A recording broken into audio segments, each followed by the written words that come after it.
Welcome, everyone. Glad to see everybody. Let's see who's here. Who's in here? Amethyst, Laced in Chains, Kate the Great, Hack Up Party of 6, and that's it.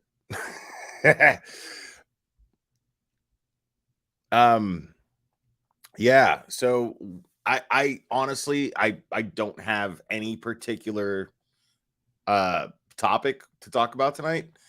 I just got bored and I thought, okay, well, I'll go live and hang out.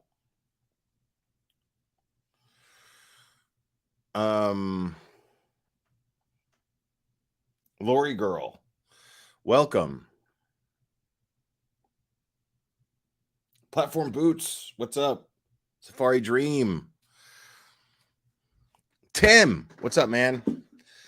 Hope everybody's doing well, man.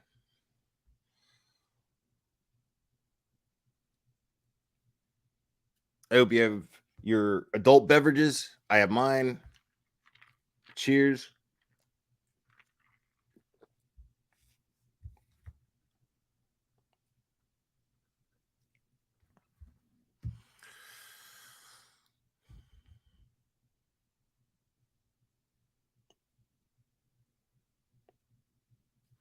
What's up, Monroe?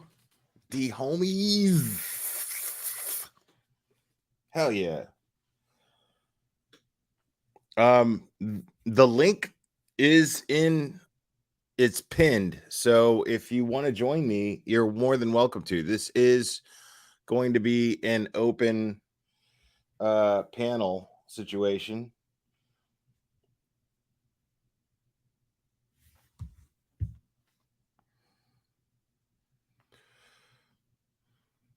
Yes, absolutely. Smash the like. Do it. Do it. Do it. Do it.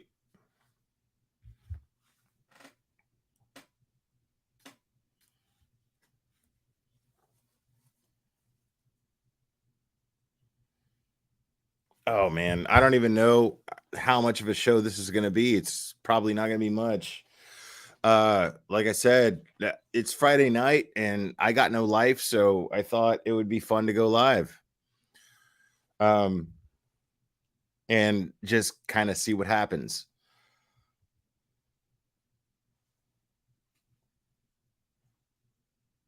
Yeah, heck, roll it. Roll it.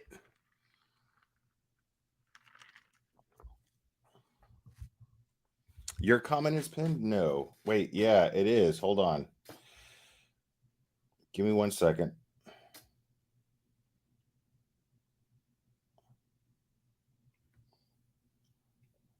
Okay. It's now pinned. So anybody wants to join me can absolutely join me. I totally boomered the pin comment. Shut up. Shut up.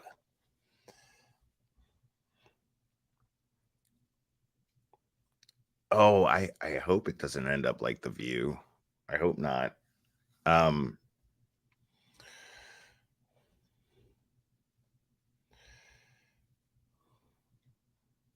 In the meantime,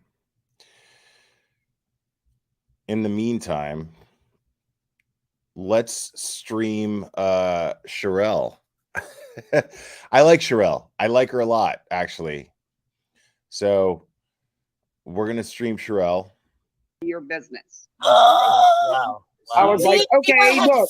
I have nothing to do with this. Nothing to do with this. The girl is. Well, she's still slamming you on her lives, you and Katie Joy, and it's I don't follow. Oh yeah. Oh my God. I don't even follow. I don't watch her anymore. I can't take her. She's just too much. It's too much. But you have to think about, what are you doing? Fun stuff. This is a true real life tragedy. Right. Well, she's done this to other people, and she'll turn on Letitia in a hot minute. She'll turn on Letitia, just like she's done everybody else. Yeah, you know what? I love to see the newbies when it comes to MGL. Like, I love to see the newbies when it comes to MGL. I love to see this shit. I love to see people be like, what the fuck is going on? Or fundraise and tell people this is our, as you say, this is our goal. This is our goal. This is where we're at. How much we've raised. This is how how about much that? is left. Yeah. But she was quick to throw out a number and say on your channel, you know, because that these was people are like, me, because who is this woman? That's why I just gave it. For me, I thought something is not smelling right here. So since Friday, to be honest with you, I'm not surprised at these developments because I have no idea who that woman is or never been on her channel. I saw her first on your channel. And it's important for you to tell us this because your integrity is at stake, because you do not want to be she doesn't give a shit about integrity, man. Who is doing things that look shady, sound shady, and most likely are shady. Right. Well, she's gotten at least 30,000 new subscribers over slamming everybody else and trying to make this all about her instead of all about Vaughn. Yeah. I don't think they'll last though.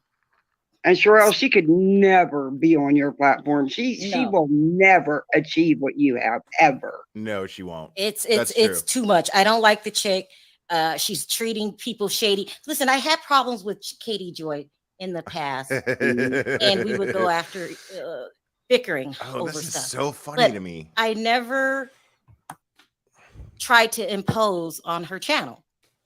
I would never say, "Don't go over there," or I would never say, you know, it's crazy. This is a certain amount of etiquette that bloggers have. Right.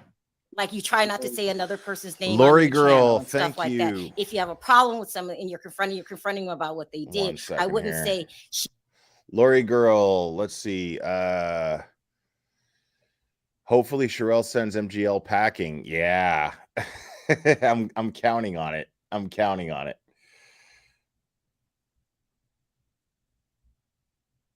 Katie Joy with you. She's saying it's all Katie Joy's fault that she got in your head and twisted her words, and it's all Katie Joy's fault. No, it's a Molly's fault. I don't have a brain.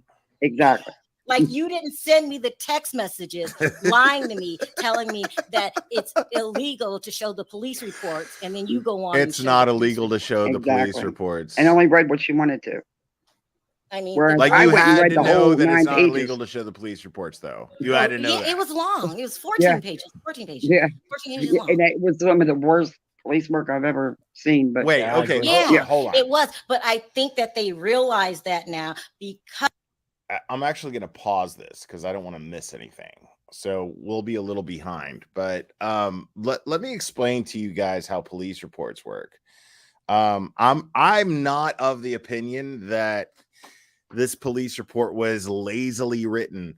I find it really humorous when people are like, oh my God, the police report was so lazy on this case. And this is why I'm not really covering it, because I just, I mean, I don't know. But unless you were there, okay? Unless you were there, how do you have means to complain about how the police report was written? Like, unless you have details that the police don't have, right? How do you get to complain about that? How do you get to do that? You see what I'm saying? Everybody's like, oh my God, the police report is so lazily written. Oh my God. Calm the fuck down. Calm down. Okay? Because unless you were there, and unless you have details that the police don't have, because all the police can do is take account from people that were there, right? I mean, people who follow crime cases, right? How can you sit there and say that police report was lazily written? You don't know. It seems to me like the police officer that wrote the report was absolutely and totally I guess I mean, what's the word I'm looking for? was candid, right?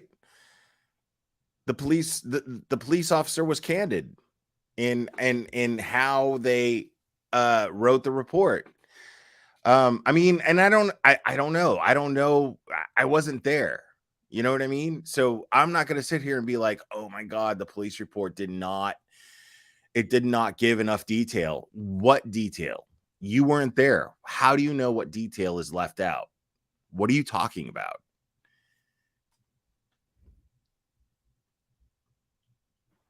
I turned over the tapes. People have turned over the tapes. People have called in and really did the right thing. I just didn't come on here and yell at the screen and say, I took action.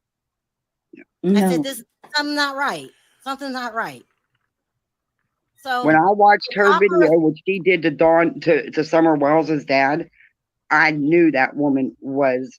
What's up, heels in the air? It's good to see you. Crazy. She went to that man's job and got him fired. Wow. Oh yeah, that happened.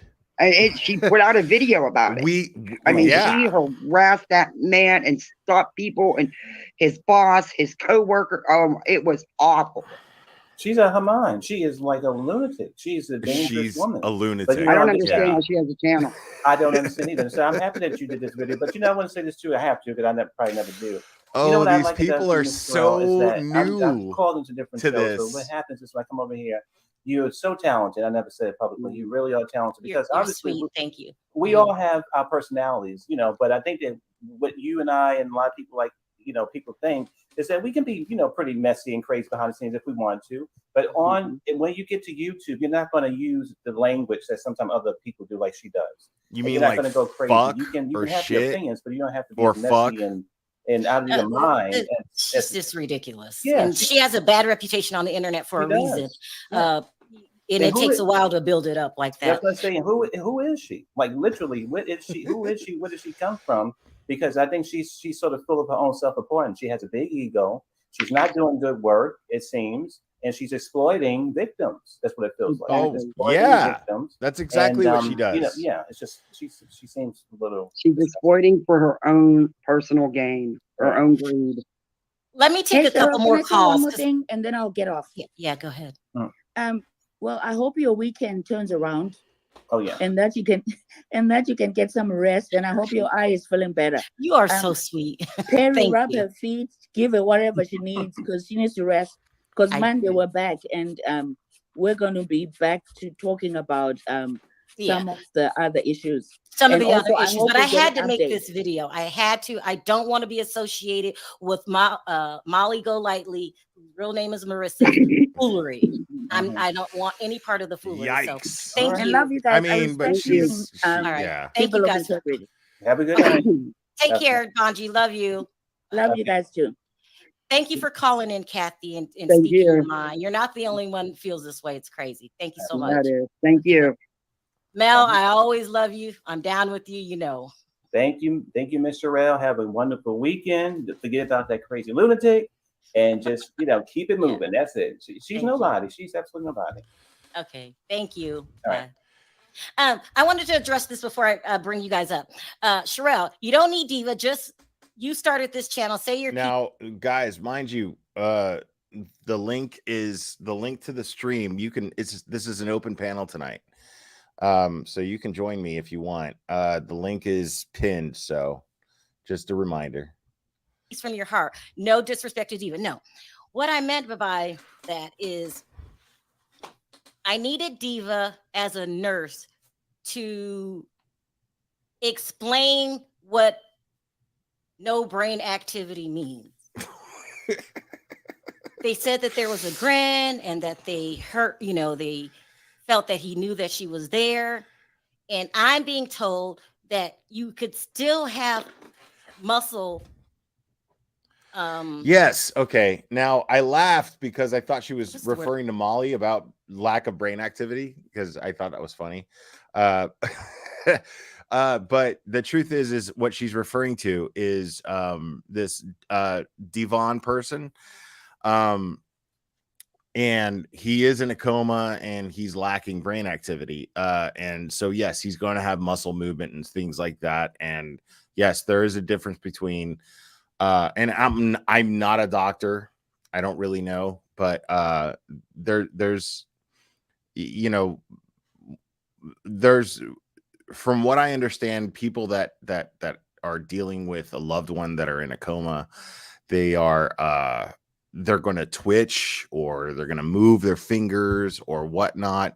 And that's always a good sign, but not necessarily in the sense that they aren't necessarily going to wake up and be themselves ever again. We don't know that. Apparently he's lost a lot of, this poor gentleman has lost a lot of oxygen to his brain, and that has caused brain damage, and he may be in this state for a very long time. And his family is going to have to deal with this. What's the word I'm looking for? Reactions. The body still will make some, movements. I will say it doesn't sound good to have no brain activity. I'm trying to say that without being I get it. pessimist. I get it. I wish he would get better. Reflexes, that's the word. Your body still has reflexes. I wish he gets better. I hope he gets better. I pray that he gets better.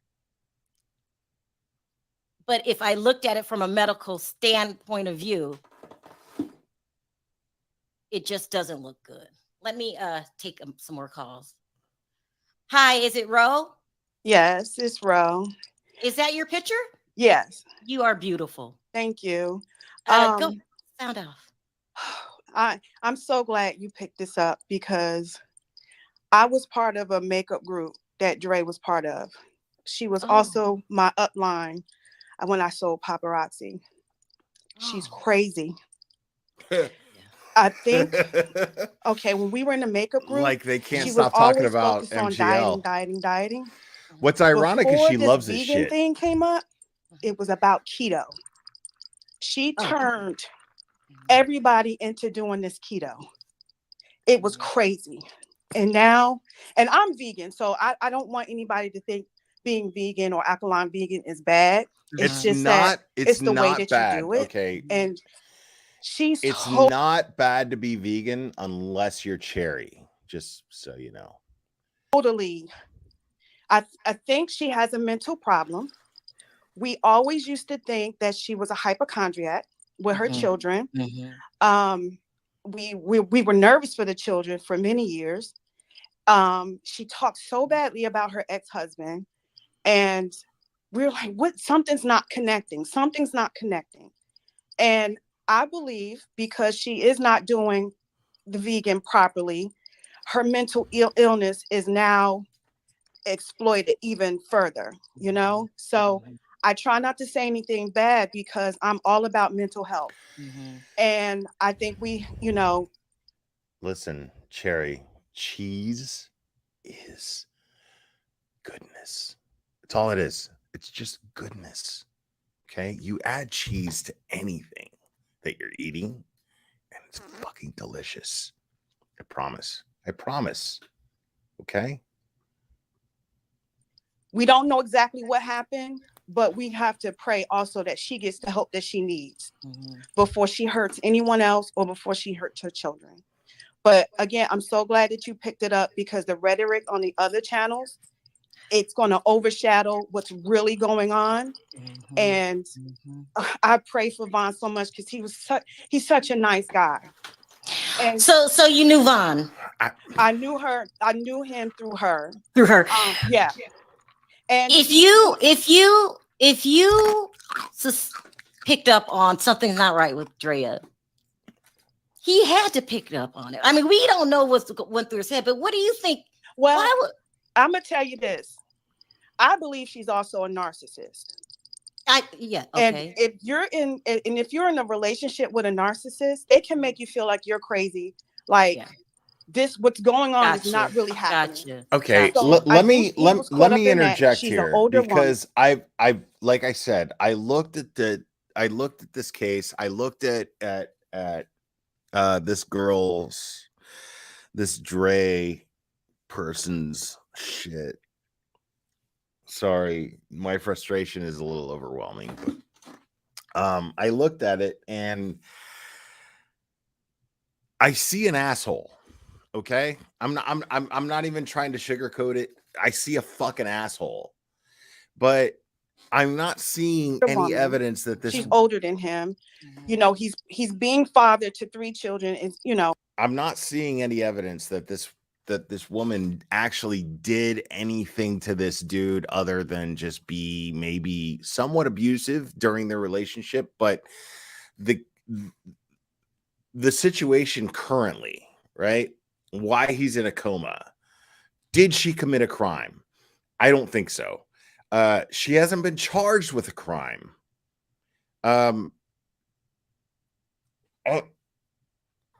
She hasn't been charged with a crime, dude. You know what I mean? Like, and it sucks. It sucks what happened to the guy. I get it. I get it. It's terrible. And people want someone to be responsible, right? But listen, I struggle with suicidal issues. I do. And if I were to do something to myself, okay, nobody but me is to blame. Nobody. And I want that to be very, very clear. No matter what I say, no matter what happens, no matter what note I leave or blah, blah, blah. Because first of all, I'm never going to do it, just so you know. But if I did, right, it doesn't matter what I say. Okay. I am to blame for my own actions. I am an adult. I am a rational thinker. So nobody is to blame other than me for my actions. So I'm not seeing this guy being some victim here when he's a Marine and he has that sort of discipline that's indoctrinated into him. He's a Marine, dude. He's a hardcore motherfucker. You know, I'm giving him respect. I'm giving him respect. You know what I mean? Like, why is it not the thing that all these other channels that are talking about him, why are they not giving him the same respect? Like, he's a hardcore badass motherfucker, right? Is he not?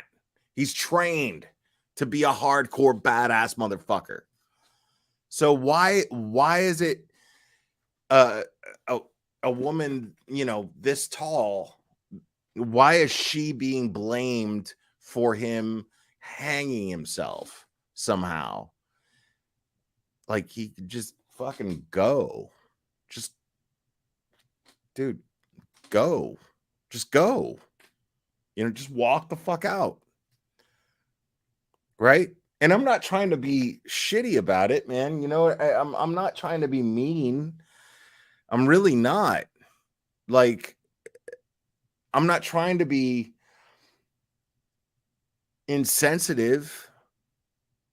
And maybe I come off insensitive. Maybe that's, you know, maybe that's fair that I do that sometimes. You know, I don't mean to be, you know, but dude, you're responsible for your own actions. Like, you hung yourself. That woman, that short, tiny woman, did not pick this guy up, hang a noose around his neck, you know, drug him to the point. Like, and a lot of people are questioning, okay, did she drug him to the point to where he did this to himself?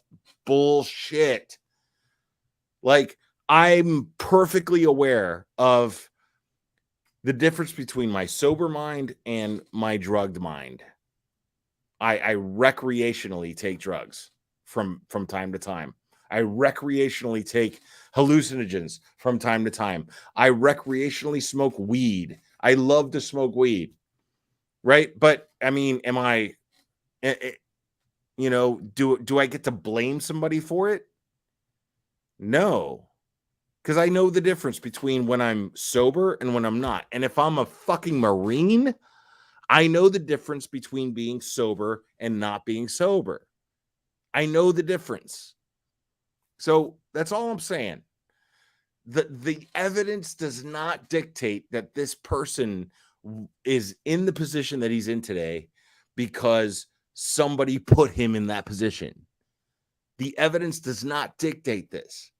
And if somebody does, if somebody is responsible for this, I wish that they would be held accountable for sure. I'm just not seeing it. That's all I'm saying. I'm just not seeing it. You know, because she's a package, and I understand that and I respect him for that. Mm-hmm. And did you also know he necessarily did not have to leave the military? She wanted to leave California and go back to Yuma. She conjured up everything for him to be able to leave the military. And I believe that's where the fall of him came from, because he was not able to do with what he was raised. He was raised by his great grandmother, older. So he was raised old school. Okay. And to be a provider, to go out there and make the money. And now he's just stuck in a house 24 hours underneath her. One time I had a therapist on the show. So she fed him herbs, and another argument could stand that, okay, she fed him herbs and maybe they weren't herbs, you know, but like I said, I would know the difference. I would be like, wait a second. Okay. I don't fucking feel right. You know what I mean? I didn't choose to fucking feel this way. So come on. You know, I mean, am I crazy? Am I fucking crazy? Like, we follow crime cases, people. That's what we do on this channel. We follow crime cases. I don't see a crime here. I just don't see a crime here. Not yet. Not yet. Maybe we will. But I feel like people want to create a crime. You know, I feel like people are like, I have this in my mind as to what happened that day, and the police report is lacking the details. What details? What details? Details that you can't contribute because you weren't fucking there. You don't get to say what happened. You don't get to say what happened. Dude, Makeup Mobster, I totally agree with you. Dude, look. I'm of the opinion, okay? I'm of the opinion that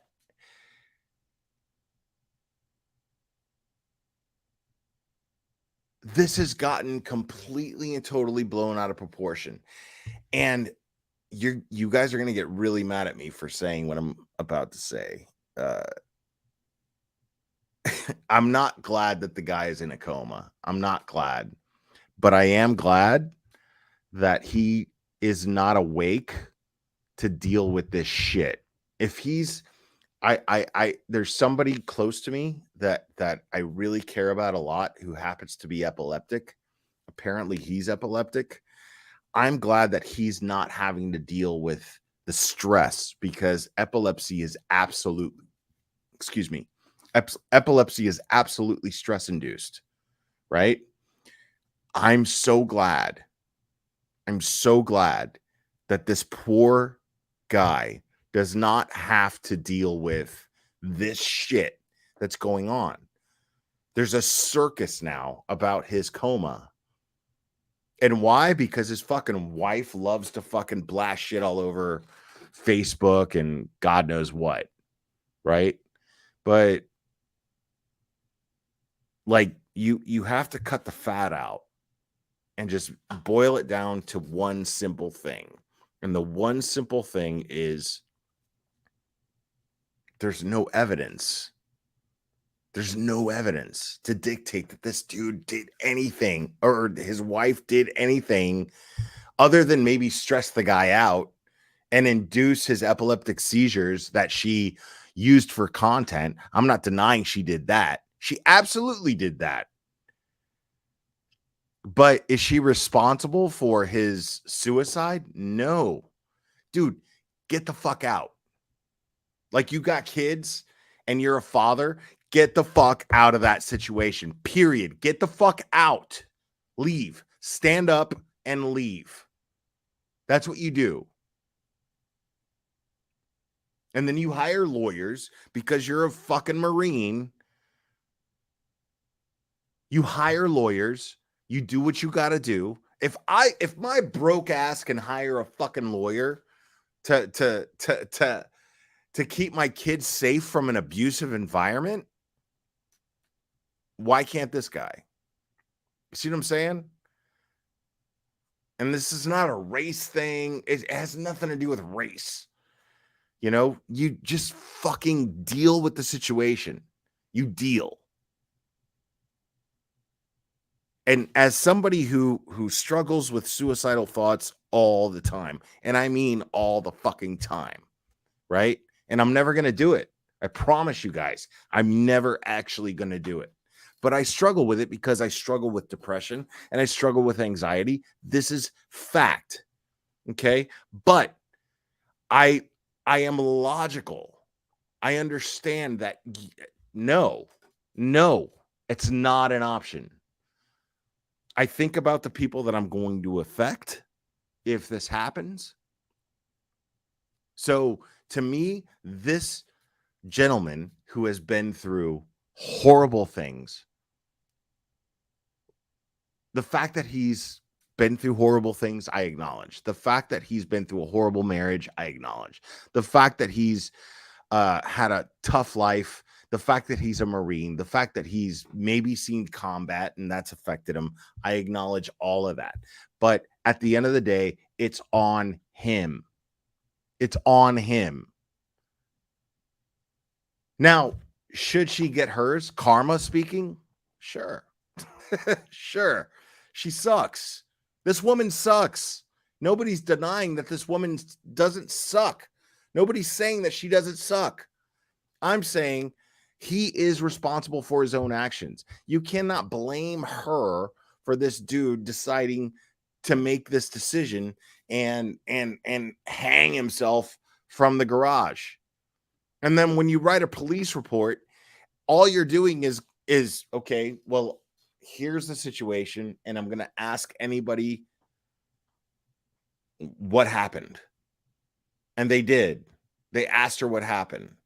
They didn't even imply that she was, if you really read between the lines, that police report kind of is like, okay, she allegedly said this, she allegedly said that. What else do you want?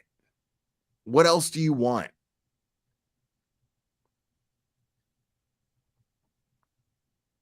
You know what I mean? Like, what else do you want? If a police officer shows up to a crime scene and he's like, and he's not a detective, by the way, because there's no need for a detective, at least not yet, right? He's like, hey, you're the wife, right? What happened? He's going to account for her statement. He's going to take down her statement, and that's all there is to it. And to say that it was lazily written, like, what do you expect? You think Columbo's showing up?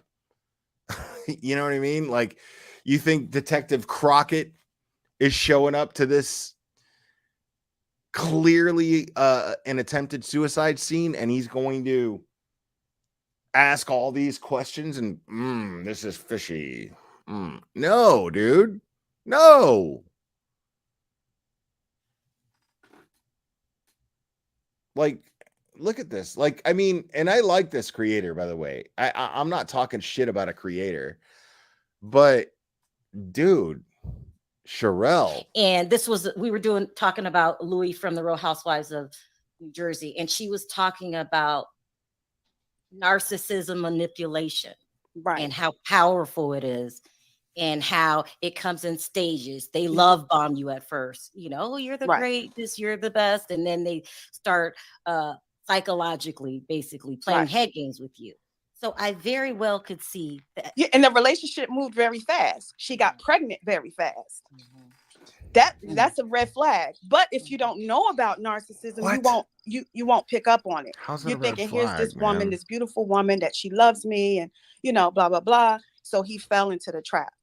I feel so he just a nice guy, always was. And he seems like a willing to nice guy. do- Yeah, I'm not denying he's a nice guy. He was at by the her way. beck and call. Whatever she wanted, she would do. Taking care of the kids while she's doing 1,000 lives a day. Let's just cut through the bullshit. All right. Somebody's a fucking cuck, right? If a dude is a fucking cuck, right? Like the wife, because she is overbearing and she's powerful, she's to blame in the relationship for how the relationship goes. I'm blaming myself. If I'm a total fucking cuck in a relationship, you know what I mean? And I let this woman walk all over me. I let her use my kids against me. I'm to blame for that. I'm to blame for that. I mean, does that make sense? Am I being an asshole for saying that, like, this dude is fucking absolutely responsible for his own actions? Am I to blame for pointing that out? Am I being a dick for pointing that out? Maybe, but I don't feel that way. I honestly don't feel that way. I feel like this dude is absolutely to blame for his own actions, and his life has become the feud between his parents and the wife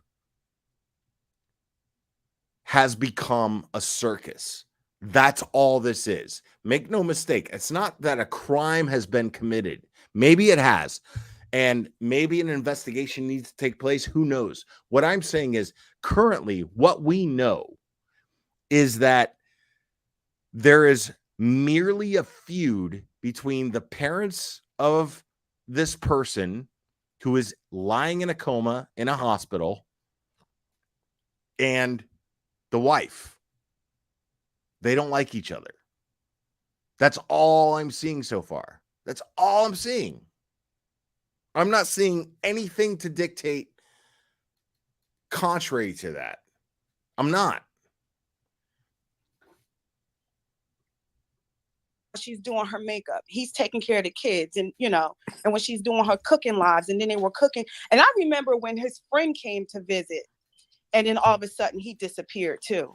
It's like anybody that he knew outside. They keep you isolated. They keep you isolated. Yes, they keep you. They isolate you. Exactly. Mm-hmm. Exactly. But so there's so much more that you guys.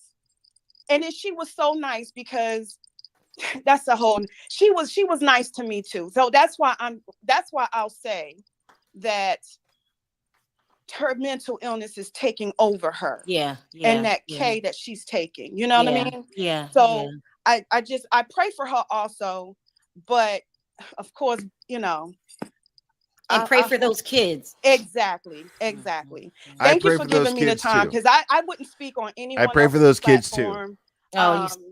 And I refuse to. And then we have a mutual friend also that was very close to her, very close, but she's not saying anything either, because we don't want anything to overshadow what's going on. Thank you. We cannot overshadow what the ultimate goal is. That's Vaughn, right? And I hate to say this, injustice, injustice, and just help for Drea. Drea needs some help. She does. She needs help too. Help for Drea. I'm not trying to crucify Drea and say Drea's not going to get help. I'm saying she's not going to get it.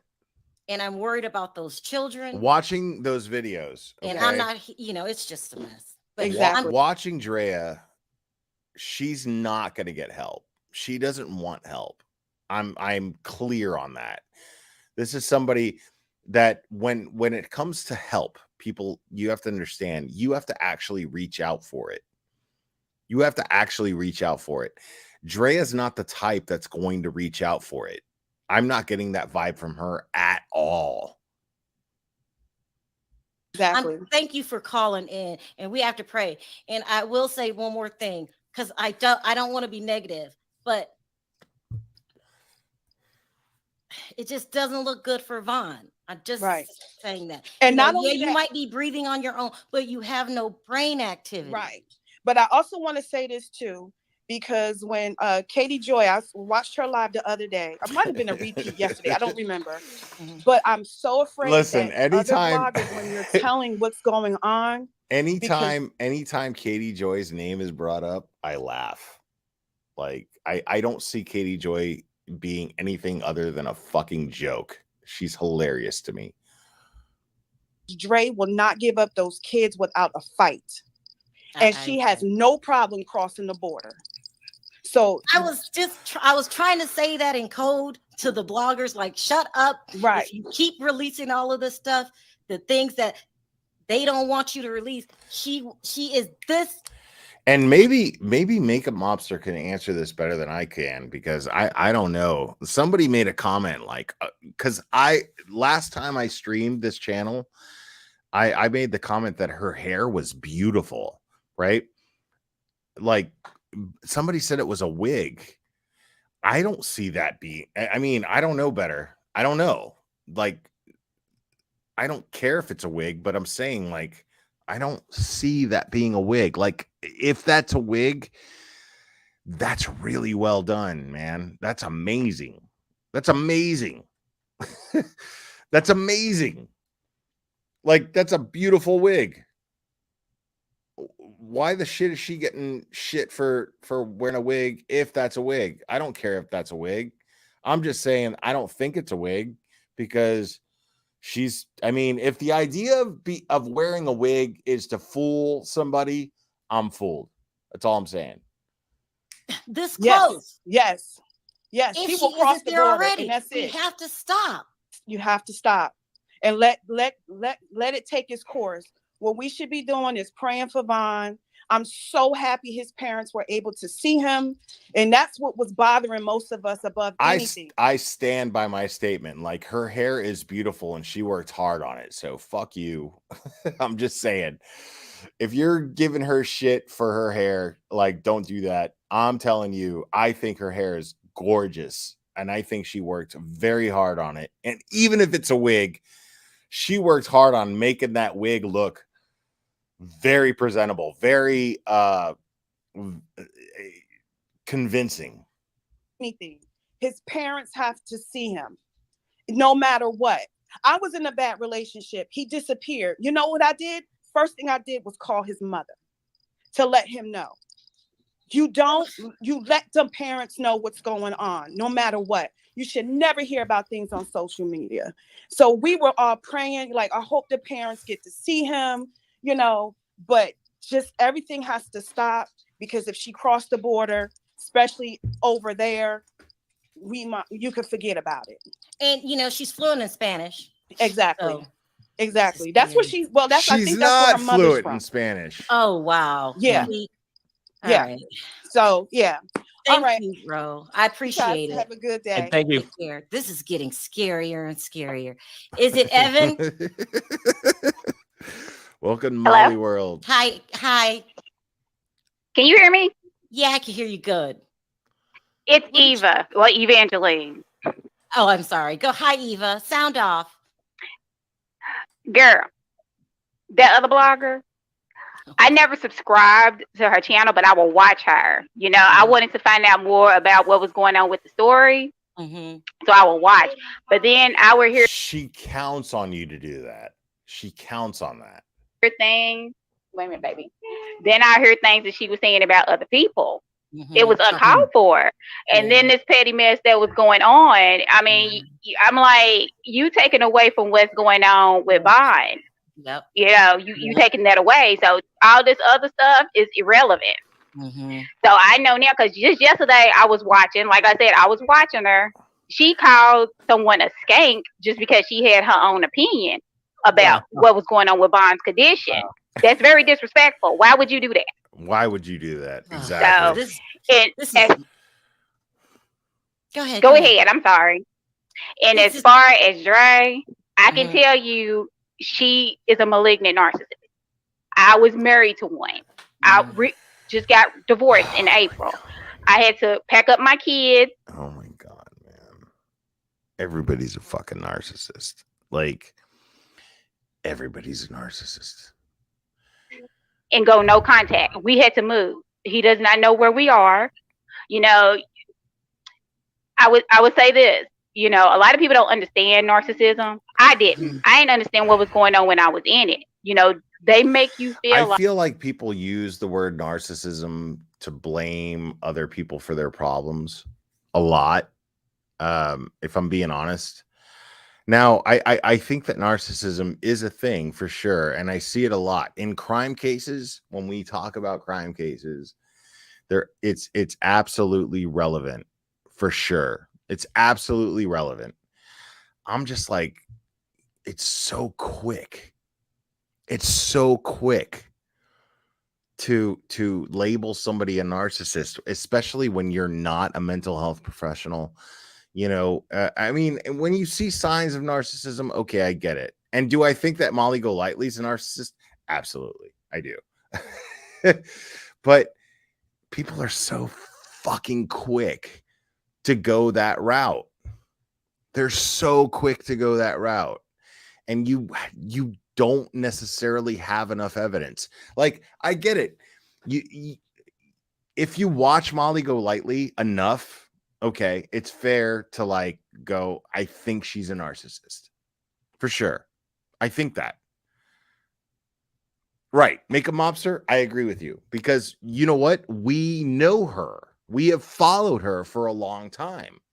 What I'm saying is people just jump to that route immediately without enough evidence. And that's dangerous, man. People need to cut that shit out. Feel like you are the one that's always wrong. You are the one that's crazy. They gaslight. I mean, he would do all sorts of things. You know, he would steal. You know, he would take things. He would steal from my daughter. I gotta call that therapist back on the show and explain the stages of narcissism. Yeah, we're now watching, like, she has an open panel and we're now watching like somebody tie in their own personal issues with this situation, and it's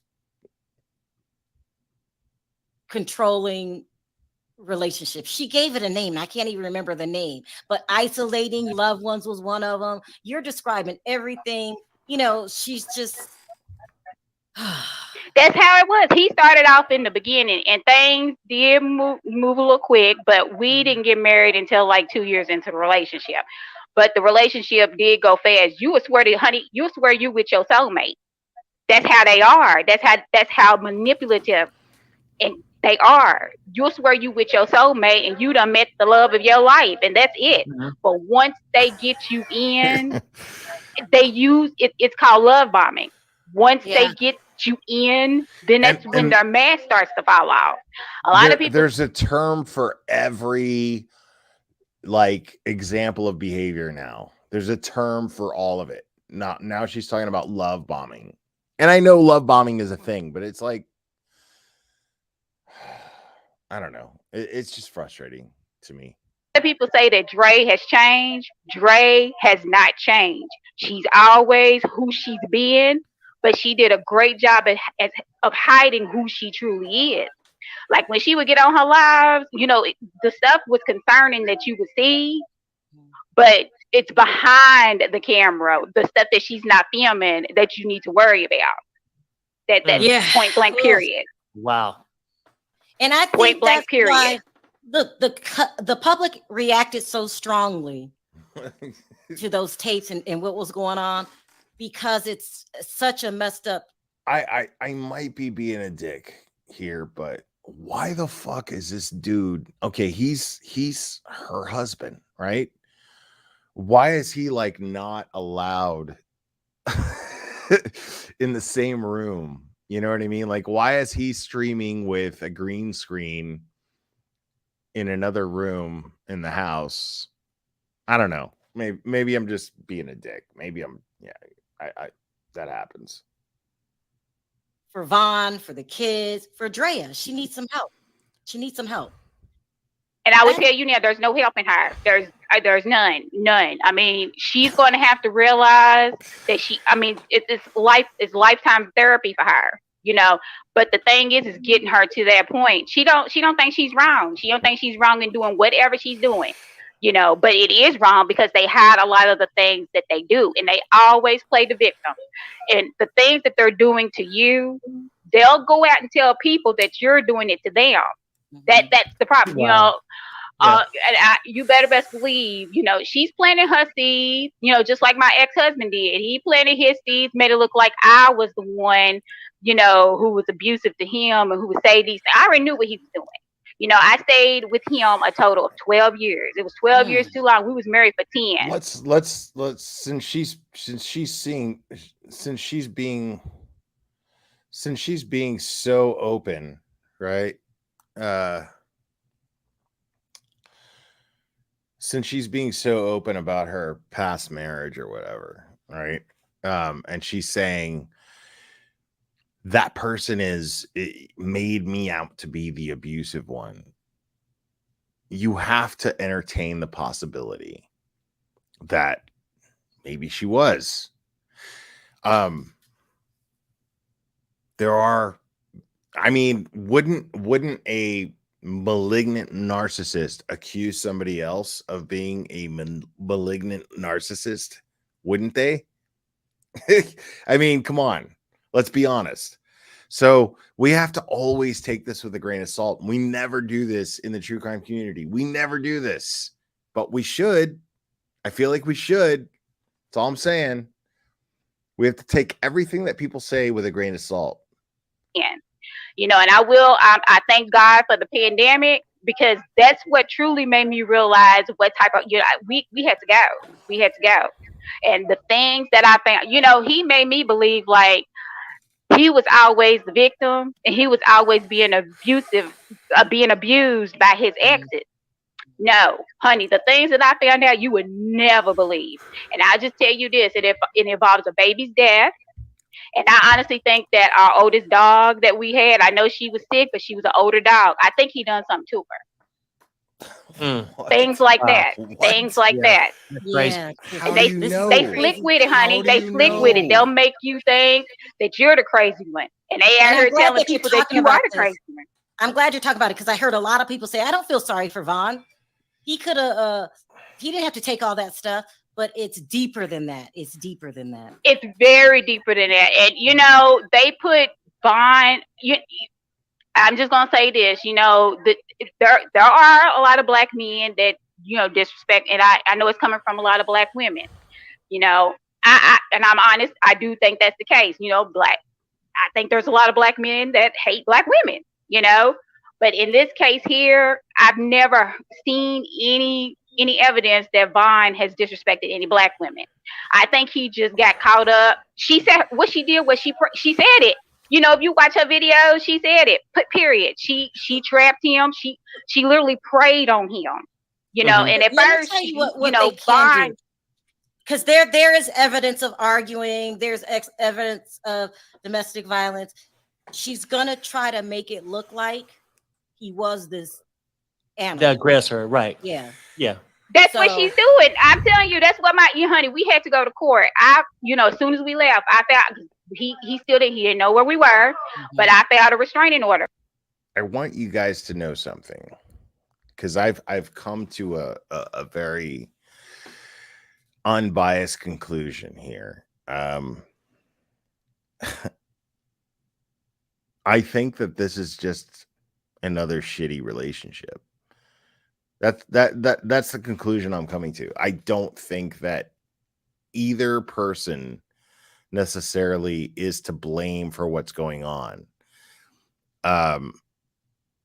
They're just shitty people in a shitty relationship, putting the blame on each other. And well, one guy, and it's easy for channels to jump on this and be like, she's the aggressor because she is on she's on YouTube and she's on Facebook and she's doing all these, she's a content creator, right? But because he's in a coma right now, it's really easy to make her out to be the aggressor.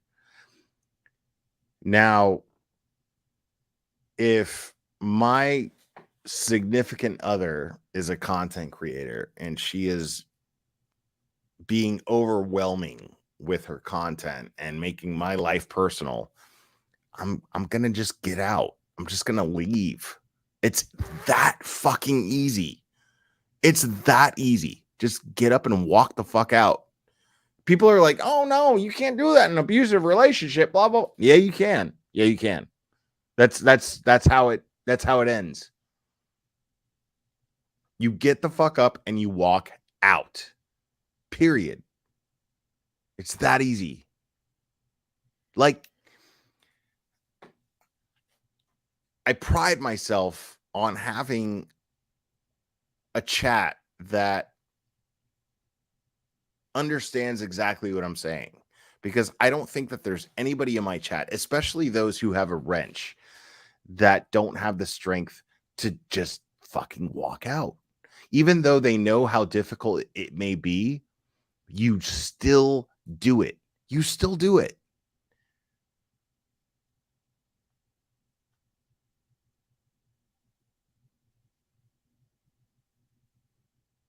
Like, here's Cherry right here. She's saying, to be honest, if I was with a content creator and they put our shit out in the public, I'd be out. Right. You just fucking leave. You just leave. You can get a job at fucking McDonald's. You can get a job anywhere. You can get a job literally anywhere and start from scratch. If you believe in yourself and what you're capable of, you can absolutely just get the fuck up and get out. Like, this dude is not a victim to me. In order, because I didn't want him to have any contact, because we have a son together. I didn't want him to have any contact with my children, because he's dangerous. Yeah. He did it. He twirled it around. I said you're under oath, right? Because I was remote. He was at the actual courtroom. I was at my home at Zoom. And honey, he sat there and said that I'm the one. I'm the one who was valid towards him. Yeah, because I want to know more about that. Okay, I want to know more about this, because people are like, she took all his money. Everybody's like, she took all his money. How is he not capable of fighting that and getting his money back? I want to know. Like, if I mean, I'm not a lawyer. I don't know. So tell me how this dude was not capable of managing his own fucking funds. Please, somebody tell me. Everybody's like, she took his money. Like, she had him under control. What control? Show me how she had him under control. And dude, I will. Like, I will absolutely discuss this on that level, the same way that all these other creators are doing. I will absolutely attack this woman for sure. But show me evidence that this dude could not get his own funds under control. Like, come on. This is a grown man who earned money, and somehow he couldn't, like, get control of his own funds. Really? I just don't buy it. That he couldn't control me any longer. He resorted to putting his hands around my neck. He resorted to violence. He said I was the one. I just hauled off and started beating on him for no reason. Like, are you serious? Are you kidding me? But that's what she's doing. She's planting her seeds. Saying that, Bond, when she would sit there and say that she's afraid, she had to leave, she ain't going nowhere. Let me address the comments that are going on in the chat, because there are people that I very much respect making comments, and I respect your opinions. I do. And I'm not saying that it's easy. I guess I use the word easy. I apologize for using the word easy, but it is simple though. Just because it's not easy, it is simple. It's a simple act of getting the fuck up and getting out. Right? Now, I realize in the sense that it not being easy, it takes some planning. It takes, all kinds of things. You may be absolutely reliable on the person that you're living with. I get it. But it is simple in the sense that it's a question of I'm going to live with this or I'm not going to live with this. Period.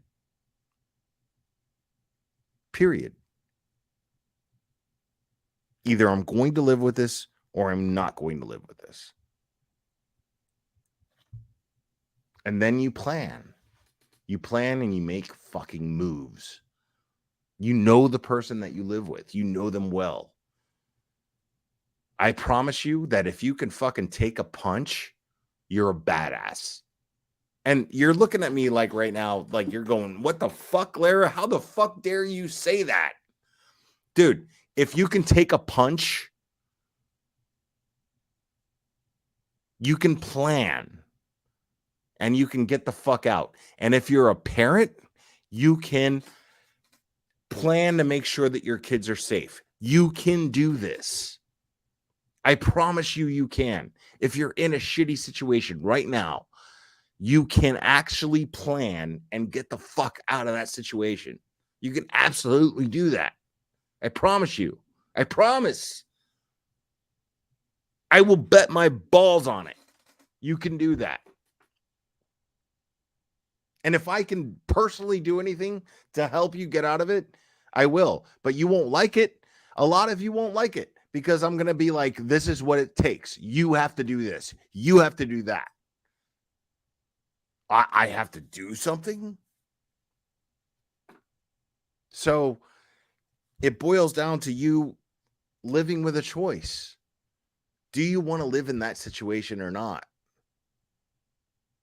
Yeah, Tim, we're betting balls. I would totally bet my balls on this. I would totally bet my balls on it. You can absolutely get the fuck out of that situation if you planned properly. You have the strength. You have the means. You can do it. I promise you, you can.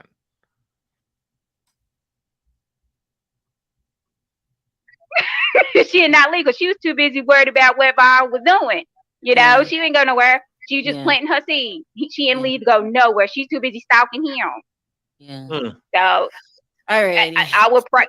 I would pray for him, but y'all, it goes deeper, and there's no help for her. None. She's not gonna want to get no help. I believe she thinks she's right. Thank you, Eva, for calling in. Or Ava. Yeah, thanks, Eva. Eva. That's crazy. Eva, right? I feel you are bad. very welcome, and I am a new subscriber because I feel bad for Sherelle because she's trying to really drop the Molly Go Lightly thing. She really is. She's trying to, and it's not happening because everybody's just like, who the fuck does this woman think she is? Here to tell you, girl, before I go, don't worry about any of that drama that's going on. Push that to the side and keep doing what you're doing. Because like I said, I observed and I never subscribed to her channel. I just wanted to find out information about what's going on with the case. But when I see her doing the things that she's doing to other people, I ain't got time for that. We ain't nobody got time for that drama. Yeah. So I am a new subscriber, so you keep doing what you're doing, okay? Thank you. I appreciate it. Okay. That's crazy. Yes, I am aware that there are police. I was trying not to. Yes, I'm aware that the police have been called since 2016. Okay. I'm aware of it. Okay. So I'm aware. Let's dig deep into that. Now, I don't want to dig deep into these people's personal lives at all. I don't, but how do we know that dude wasn't a fucking piece of shit husband? How do we know that dude didn't attack her in different ways? How do we know that he wasn't violent in his own fucked up ways? We don't know these things. Like the only reason I'm bringing this up is, how do we know what their personal relationship actually was? And is it our fucking business?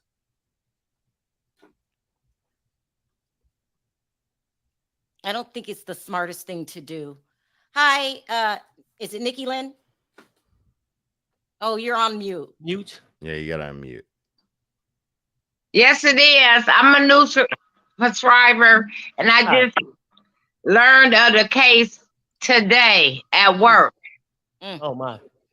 Just of it, I'm like, oh wow, this is Crazy. insane. Yeah. No, and I Crazy. love that shit. Like, Yeah. Crazy. Yep. And I like what the other caller said, because Phil a lot. Doctor's like, no crime yet. You know,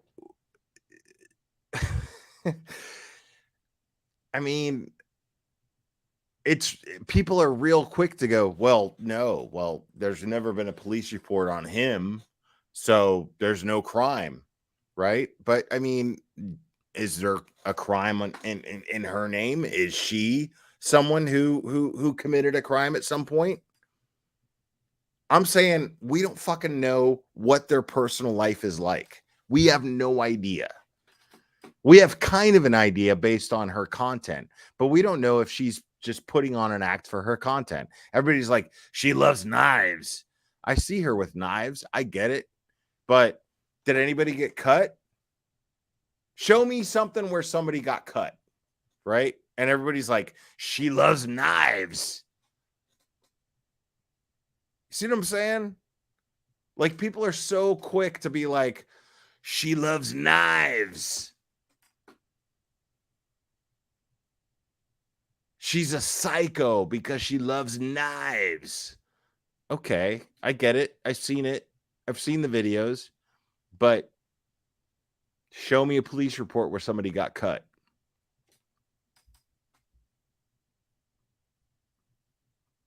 A lot of Black people are saying, because we could be a little tough at times. I don't feel sorry for Vaughn. Vaughn took those drugs himself. Right, Yes, right, yeah. Pugs. Exactly, But Pugs. when you're dealing with a special kind of narcissist, it adds layers to the situation. So I feel sorry for Vaughn. I feel sorry for the kids. Just the whole situation. I feel sorry for Yes, them too. you know, and also I was wondering, did the police ever find where she went? Well, Is she they're- okay. making an action? They are aware of where she is. They are aware. Perfectly imperfect. She's asking, has his family spoke on the topic? Even if they did, okay, what I'm gathering in a whole sense, right, is that there's a feud between his parents and her. There has never been there's never been a situation where somebody's family, like parents, don't have a problem with I mean, that's I mean, the in-laws, dude. Think about that. The in-laws. There's always the in-law issue, right?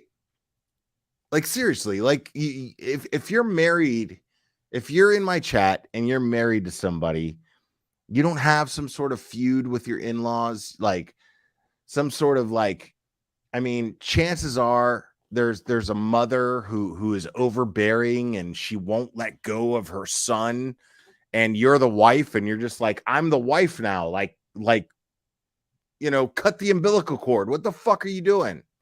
And I'm not saying that's the case with them.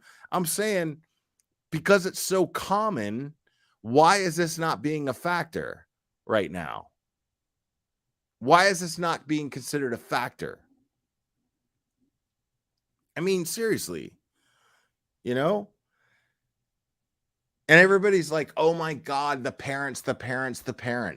Now, was Dre being an asshole and not letting the family see because she's the wife and she can dictate who sees him and who doesn't. Yeah. I think she has some sort of feud going on with the parents. And I think that that's all there is. And there's no evidence to dictate otherwise. I think that Dre sucks. I think she's a terrible person. I'm not denying that. What I'm saying is we're not seeing a crime here. Where's the evidence of a crime? Show me the evidence of a crime. That's what I'm saying.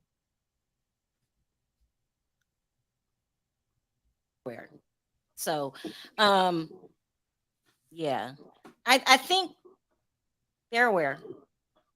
They're aware. Listen, you don't want to spook her, Right? And get her to take them kids.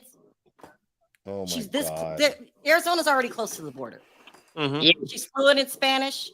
So that's why I said to the other bloggers, you got to be responsible. Okay, Dre's fluent in Spanish. Sorry. I thought she was talking about how you report things. Earlier when I was making comments, she was referring to Dre being fluent in Spanish, not Molly Golightly. I apologize for that. I assumed she was talking about Molly Golightly. I was like, no, Molly Golightly is not fucking fluent in Spanish. Absolutely. If you want justice. Right. That girl's out of her mind. She's all about, oh, let me get this out first. Let me tell this. Like, slow down. Watch what you're doing. Slow down. Yes, this is really crazy. Like I said, I was not aware. This is my first time ever logging onto anybody podcast. Period. And I'm like, oh wow, this is crazy. Yeah. Yep. Yeah. It's just really crazy. It is. Anyway, this is just what I really don't understand why he didn't see something was going on. Something was not really right. Well, she just explained it, the other caller. So I'm going to have a therapist on here because he's dealing with a narcissist. So a manipulator. Let me word it that way. You're dealing with a manipulator. Okay. So, go ahead. Okay. He was in the Marine, right? Yes. Yep. So what I don't understand that by him being a Marine, he didn't see that he was being manipulated. Yeah. No, I mean, love do a lot Good of things. point. One. Yes. Love, I mean, we all human. Love changes the person. It could be that, or he just think, hey, this is the person for me. Especially too. Things they tell him. There's always an you can answer. believe. There's always We all get conned, whether you're a Marine or not. But go ahead, Sherelle. Especially if you're weak-minded. And what I mean by that is if the person knows the right words to say to you. How is a Marine weak-minded? How to get to you. Marines are trained to not You know be what weak-minded. I mean? She was older. He was clearly in love. She probably love bombed him in the beginning. I love this panelist, by the way. She's you know how it is. So it's complicated. It's complicated. It's complicated and it's sad because she took advantage of a young man. Yeah. Yep. And he and this particular man that you don't know that. You don't know that. He might not recover from. Well, and he might not recover. Yeah. His parents might need to be getting ready for a funeral. Mm-hmm. That's what I was trying not to say. But you didn't say. That's the truth. If I hate to say this. And that's how I felt, just like how you felt. And you know how you're hesitant to say it because you don't want to put it out there. Right. But it's how you feel. I get it. Right. Yeah, you don't want to put that energy out there. That's real.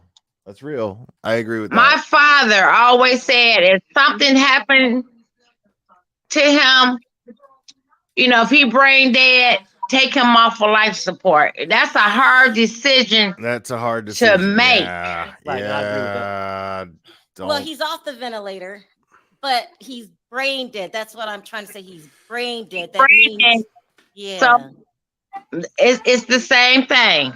Yeah. He's a vegetable. Yeah. Yeah. Mhm. It's And bad. the first decision that the mother and Yikes. father gonna have to make is, do they want to see their son like this? I feel bad for Cheryl right now because she's like, You know, I had to make that decision. being somebody who opens panel and nobody's clicked on the panel. It's pinned, but she's like, yikes! You fucking said it. You fucking said it. You know, yeah. And the thing is maybe, and I won't say it. I won't say it, but there was a friend of mine. Okay. There was a friend of mine, and he got the surgery, the gastral surgery, right? He was very overweight, and then he got the gastral bypass surgery, and he also, what happened with that also is that he got very self-conscious, right? And I love this guy, Angelo. It's a good dude. It's a good dude. And he would come to the tattoo shop and just kind of like, hey, what's up? At the time, we were just like, fuck this guy. You know, like people would show up to the tattoo shop because for some reason, like being at the tattoo shop was just a fucking cool place to hang out. And some people just showed up and it was fucking annoying. And he was one of those guys, you know. He was very overweight, but then he got the gastral bypass surgery, and he ended up being very self-conscious on top of it. And he wouldn't eat. And I guess, I mean, if I'm having to explore what his mind was going through, I mean, I don't really know, you know, if I'm being honest, I don't fucking know, you know, but I feel like he was being very self-conscious, and he wouldn't eat ever. And then he just passed the fuck out one day. And it was simply because he didn't eat, you know, and it was just like, dude, you gotta eat, man, you know. And he just didn't fucking eat. And he just passed out. And when he passed out, it was because, you know, he was hungry, and he lost so much oxygen to his brain because he hadn't eaten, and the ambulance didn't get there in time, and he ended up basically being a vegetable. And then it was crazy, actually. Like, I thought he was just done, right? And then I saw his mom and him at Walmart one day. And he fucking recognized me, you know, which was really crazy because we weren't close friends. And thinking about it, it's like, I guess he thought more about me than I thought of him. And seeing him, you know, like, he kind of smiled at me, you know, and he was at Walmart, like he was walking. He was okay to a certain degree, but he was fucking, you know, not there. He was not there.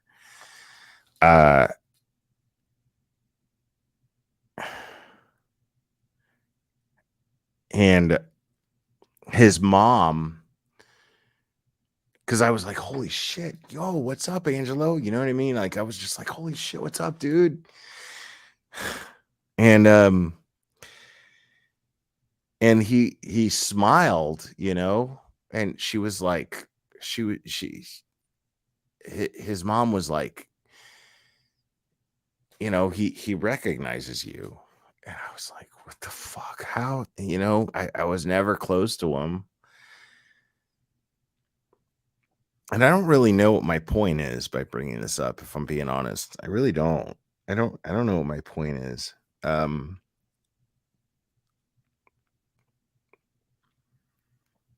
Maybe I should have been nicer to the guy. I don't know.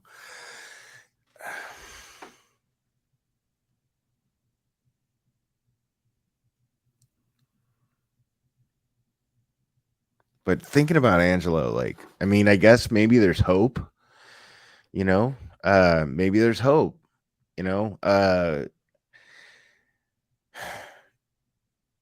yeah, just maybe there's hope, you know, and what's crazy is I honestly don't know what he's like today.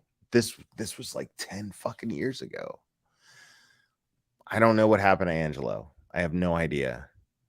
But seeing him where I thought he was going to be in bed, you know, brain dead, just done. I thought, you know, I'm never going to talk to Angelo again. I'm never going to see any emotion from him again. But that didn't happen. He saw me at Walmart. He was with his mom. His mom like took him to Walmart, you know, and he just looked at me. It was so weird. He looked at me and was just like so happy to see me. And I've never been a good friend of that guy because we were never actually friends. He just liked to come to the tattoo shop and hang out and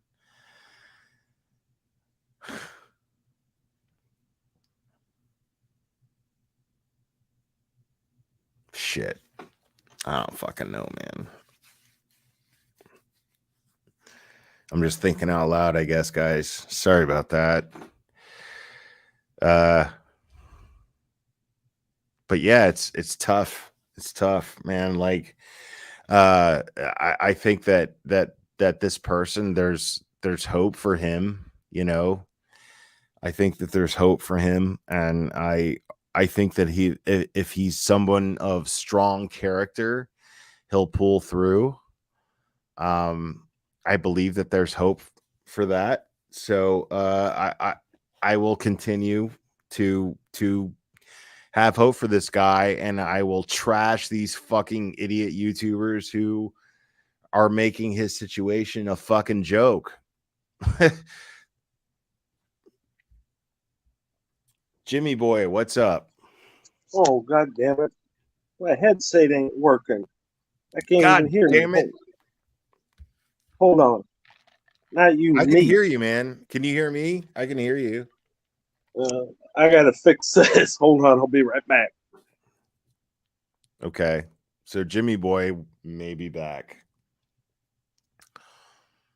God damn it. Trying to make it wheel. Oh, sorry. Yeah, man. Let me just cut this shit off, man, because, you know, I got nothing to gain by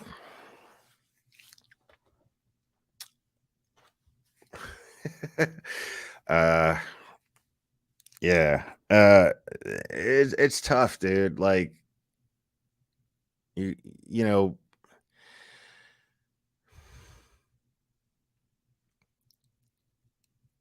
yeah, I think about Angela, dude. I think about that dude quite a bit. But what's really funny is how selfish it makes you, because, like, I think about how I reacted to him and how I dealt with that dude. I feel bad. I feel real bad. I feel real bad, you know? And I hope that he's okay. I hope that he's doing better, but I don't see him ever being the same again, you know? Okay, how about Harlan. Mr. Harlan, how we doing, buddy? now? Is it coming through my phone again? Jesus Christ. I don't fucking know, dude. Like, I can Oh, hear now you. I hear you. know what I mean? Now I'm just having malfunction. I got to get a new headset someday. I'm telling you. Thank you for bailing me out of this awkward fucking thing that I was talking about. Yeah. How you Oh doing, Lord, man? I've been doing great. Newer job. Yeah. I'm just a big sanitation worker guy at a giant warehouse. Oh my God, it's fun. $16.50 an hour. It's way better than Big Lots. Oh my God. I'm just glad for the former store manager. He finally got to retire. Good for him, you know. You gotten laid yet? No, All right. Well, you know, you will. I promise. I It'll will. happen. Jeez, It'll happen, man. It'll happen. it will happen. How you doing, buddy? Federico, who is Federico? Makeup Mobster. Oh, You I need to love watch the that makeup. NHL. I love that Makeup Mobster asked that question, and you're on panel. You explain to Makeup All Mobster right. who All right. Bernie Federico is. Have you ever heard of the St. Louis Blues? Maybe. You ever heard of the Makeup Mobster? Oh, yeah. I'm a You fan know of him, but I want to Mobster. see if she knows. Well, if she All knows right. about Well, if you don't Bernie know, Federico, no, she's asking you who's Bernie Federico. Federico, Explain to her who Bernie he was Federico is, dude. one of the players for the St. Louis Blues Yes. in the 1980s. Hall of Famer. And Hall of Famer. He has his number hanging in the rafters. Jesus, you can look at one of my shorts on my channel. You'll see his number. You'll see Bobby Plager, Barclay Plager, Hull. No Gretzky. No Gretzky. I'm sorry. We don't have him because there's a guy. There's a guy. Let me tell you about him. His name's Gretzky Keenan. played for the Blues at some point, didn't he? He did. For Yeah. 1 year. 1 year. Yeah, not for long. Not for long. You can thank Mike Keenan for that. Let me do this real quick. Can you see that? Oh yeah, we can see you. That's yeah, man. It's Beautiful. autographed. It's autographed. Oh, that's the year I was born, 2002. Wow. Some years after the Checker Dome was demolished. Dude, I saw Kiss. I saw Kiss with full makeup when I was 4 years old at the Checker Dome Stadium, dude. The news had a segment about that as part of it, and you can find footage of the Checker Dome, or as it was known in St. Louis as the St. Louis Arena, being blown up. I never knew what that building was because I kept hearing these terms, the old barn. I never knew what that was. I thought it was the building they play at now, the Enterprise Center, known as the Kiel Center now. But no, it wasn't. It was a different building located across from the St. Louis Zoo in Forest Park, across from I-64 at 57000 Oakland Avenue. You can still go there today, but there's no Checker Dome. It's just some apartments, a hotel, a restaurant, and an iHeartRadio building. That's it. But for so many years, I never knew. And then when I found out, I'm like, wow, the fuck did they demolish this building for? It was built in 1929 and stood for very long time. Well, what do you think about this whole situation? I mean, I know that you're not probably following it, but I mean, I'm not really following it, honestly. No. It just sounds like drama to me. It is. It really is. It's just fucking like YouTubers that are jumping on somebody's personal. I just don't really follow lives. anything that involves people's personal lives. Like, what the fuck is wrong with you? That's weird, stalking. To me, that's stalking. It's stalking.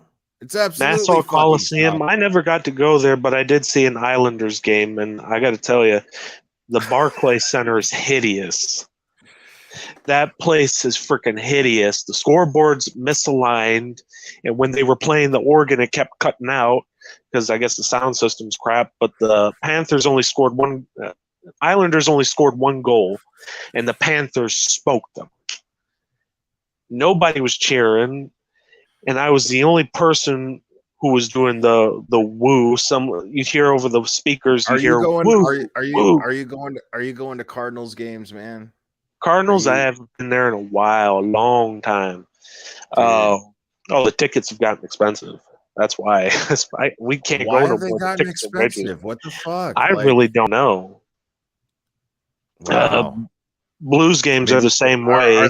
Are they good now? Is that what's happening? They're Like, still good, but fuck yeah, make dude. a mobster. To be honest, I hope they keep the Nassau Coliseum. Don't make the mistake that St. Louis made in destroying, history. Like, it's where the blues began at the Checker Dome in 1967 on June 5th, and to see it just blown up, it just makes me sit there and go, now they don't have a backup stadium.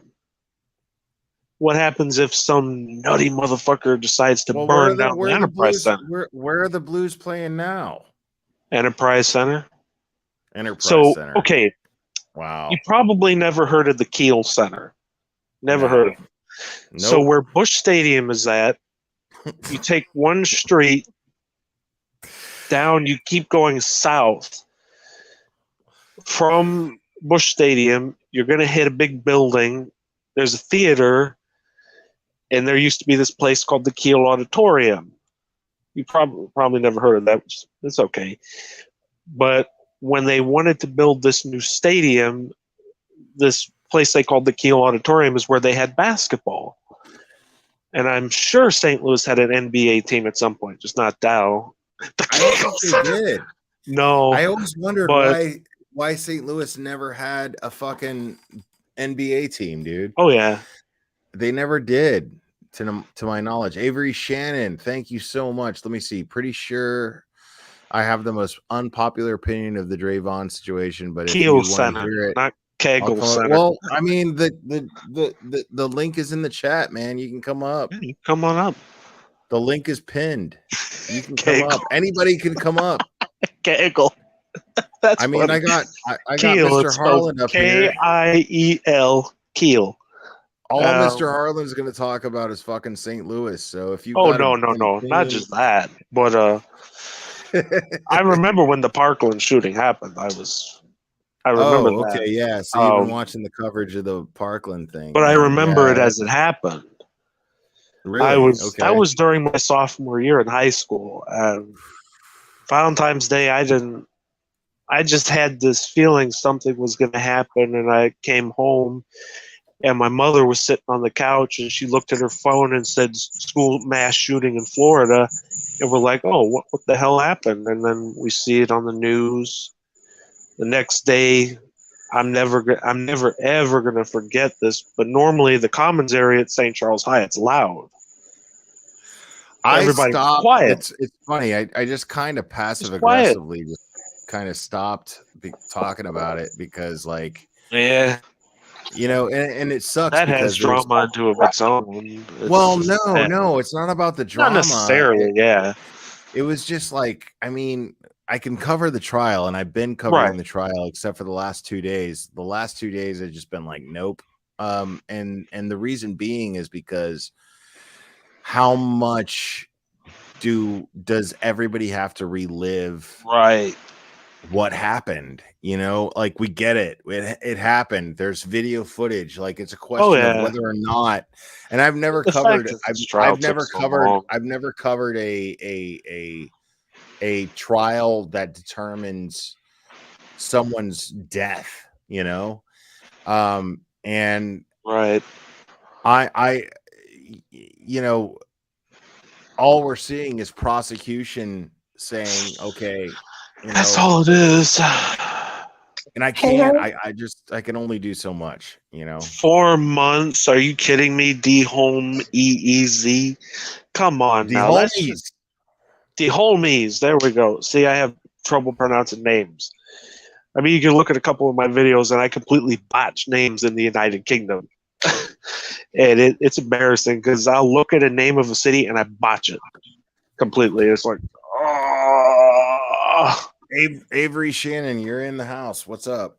Hey, so people are probably going to hate me for saying this, but I actually have a really big problem with certain YouTubers just inserting themselves into these people's lives and the medical situation and everything that's been going on. I think it's gross and disgusting. I can't even believe that it's happening. I can't even believe YouTube is even allowing it.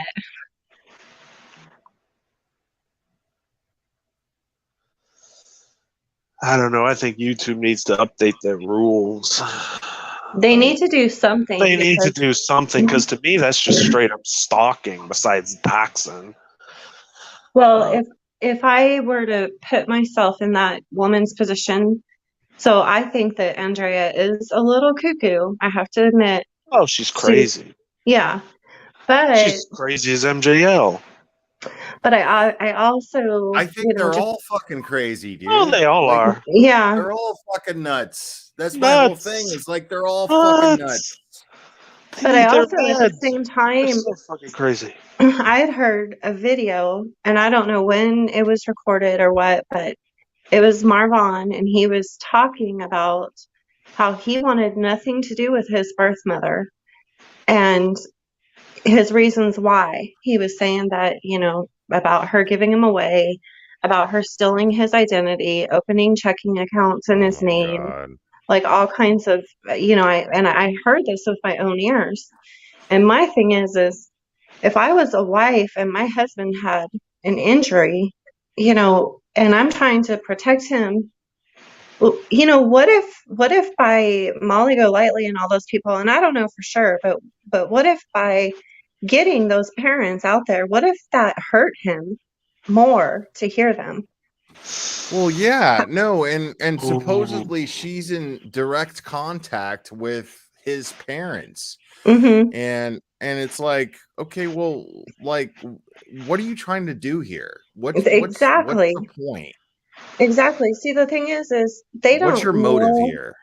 They don't know the situation 100%. Because at first, no. At first, it was okay. Well, we just want to see our son. Okay, great. You should absolutely. You should always be able to see your kids. But now that you have, what is the motive going forward now? Right. What are you doing? Right. I just think that this dude is surrounded by people who are, like toxic, loving YouTube, and YouTube is fucked up. YouTube sucks. Like, yeah, it's so bad. It's so bad. Like, so what the fuck are you doing? What do you want? What is your motive here? Yeah. What is the parents' motive, and what is the wife's motive? This dude is sitting there and he's half brain dead, and everybody's like making money off of this dude lying there like a vegetable. And exactly. That's how I see it. At least that's the perspective I have. What the fuck are you all doing? What are you doing? I know that I have one biological parent who I never wanted anything to do with. And if I were to go into the state that he's in and learn that, some people made this biological parent who I wanted nothing to do with come into my room and talk to me while I'm suffering from a major brain injury, it would probably traumatize the hell out of me. So without knowing 100%, they could have done more damage. Yeah, and his brain injury is that of somebody who hung themselves and cut too much oxygen up to off of their brain. Yeah.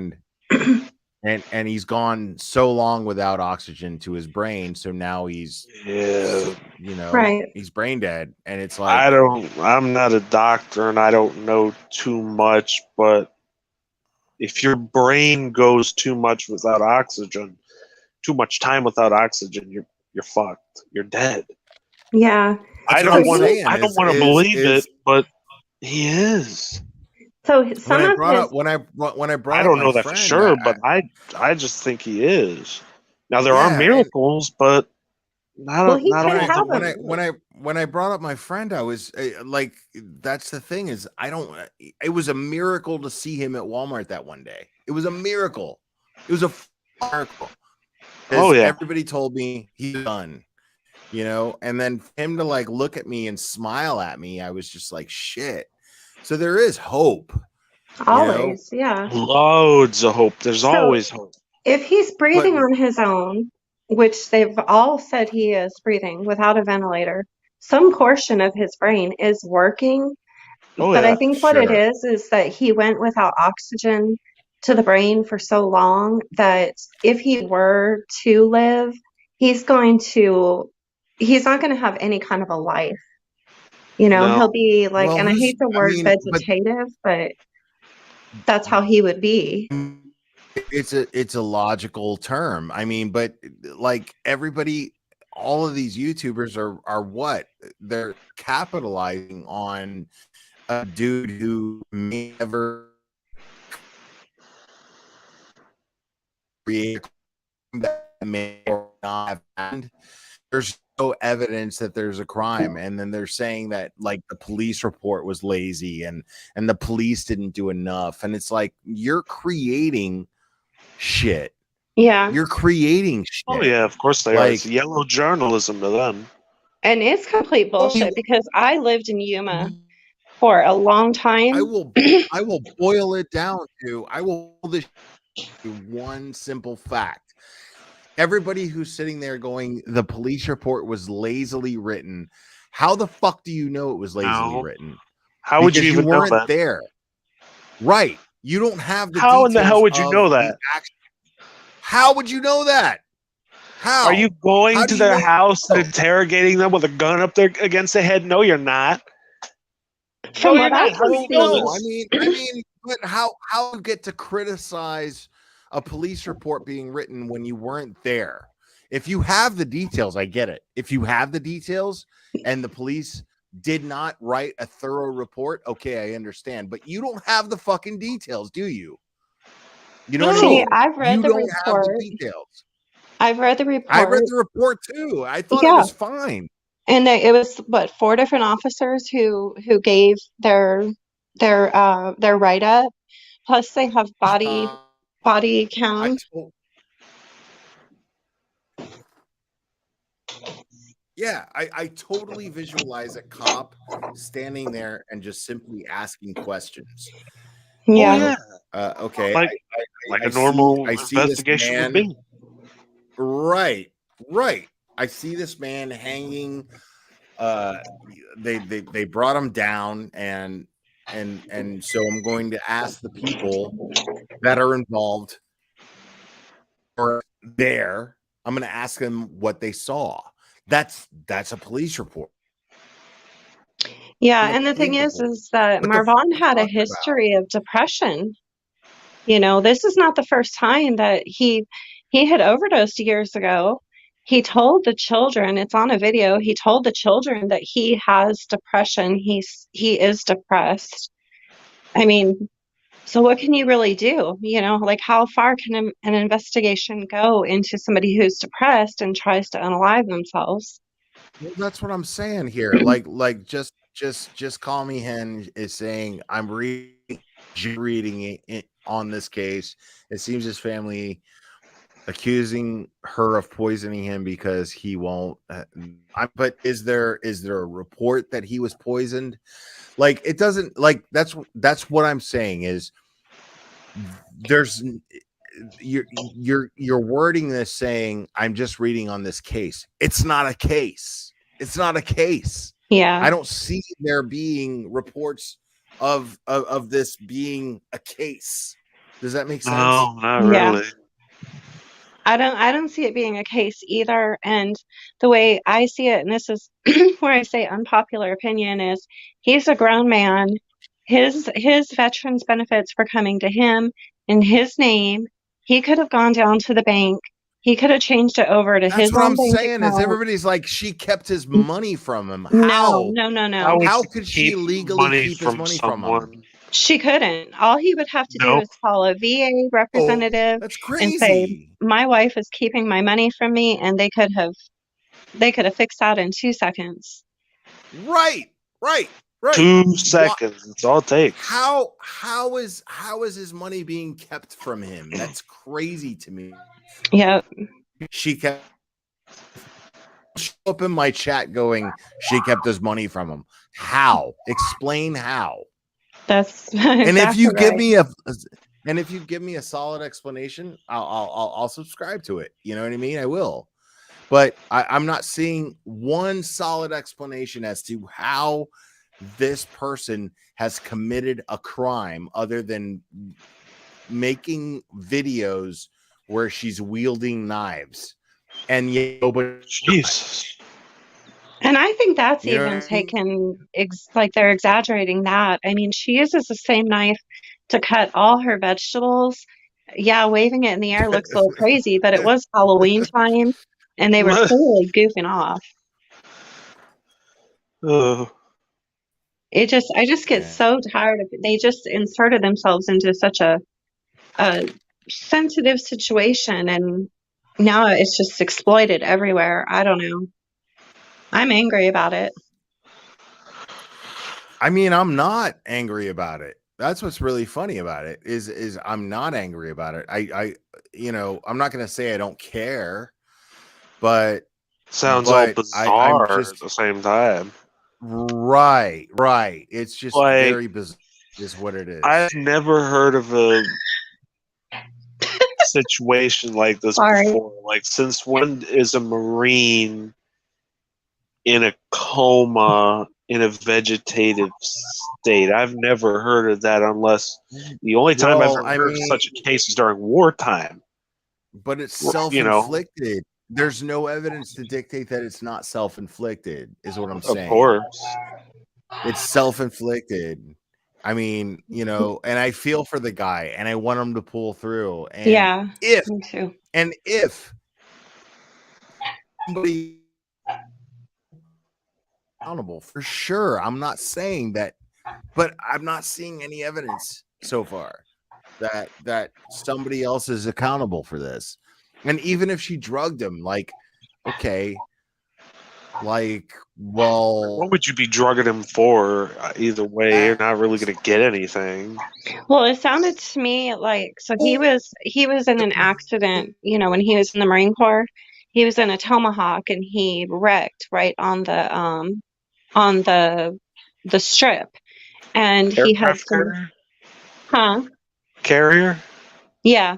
Yeah, the aircraft carrier. I was thinking maybe it was at the Air Force field itself. But I was No, he was actually on MCAS, the Yuma base, and he wrecked. And hang on, my son's Jaden, quit screaming on your Xbox. Sorry. But so he was medically discharged because of his injuries, and he was in a lot of pain with his knee and some other things, and we don't know all of his injuries. That's the thing. No. So he was taking a lot of pain medication and anxiety medication. I think that's where the seizures came in, because he was probably taking too much and then withdrawing. Yeah, and I know what it's like to feel helpless towards somebody who is epileptic, and going through seizures. I know what that's like, and it really sucks. I've seen a couple too many seizures because my father has them. He takes medicine to, prevent them, but pretty much everybody in my family, when he had this one seizure, fell into the tub. I can't move him, even at my current age, and when it happened, I cannot move him. He's heavy.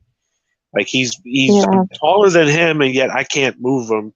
I had to literally run to people's houses just to get him on his side. I can't push him. And I've seen it one too many times, at least 4 times as far as I remember, and it's scary as hell. Seizures are really scary. Oh my God. Yeah. Yeah. I can understand her not calling 911 because they were like, well, why isn't she calling 911? But I mean, I have family members who take seizures. We don't call 911. For my dad, we got to the call. argument is she didn't call 911 when he was having seizures. But it's like, if he's always having seizures. Now, I will criticize her for using it for content. That's bullshit. Oh, yeah, you're that a was fucking asshole crazy. for using it for content. Yeah. So I will call her out on that shit. I agree with that. That was pretty rough. But yeah, but you know what? Like, you're subject to people criticizing you for not fucking calling 911. You know what I need to mean? call 911 You need to call 911 as soon as possible. You need to be next to them. I had to be by my dad when he fell into the tub, But and that has nothing. I had to watch him. I had to watch him. I had the courage to do that, and it was bravery. And he's still here with us today because me and other people, we called 911. If I didn't, he'd probably be dead. See, I have a niece who takes seizures, and we're so used to it. We don't call 911. We just get her on her side. We, make sure she's not gonna choke on anything, move stuff away from her. Of course, you have to watch them to make sure they don't start biting through their tongue and we just we just wait it out. Like we're used to it. We don't call 911.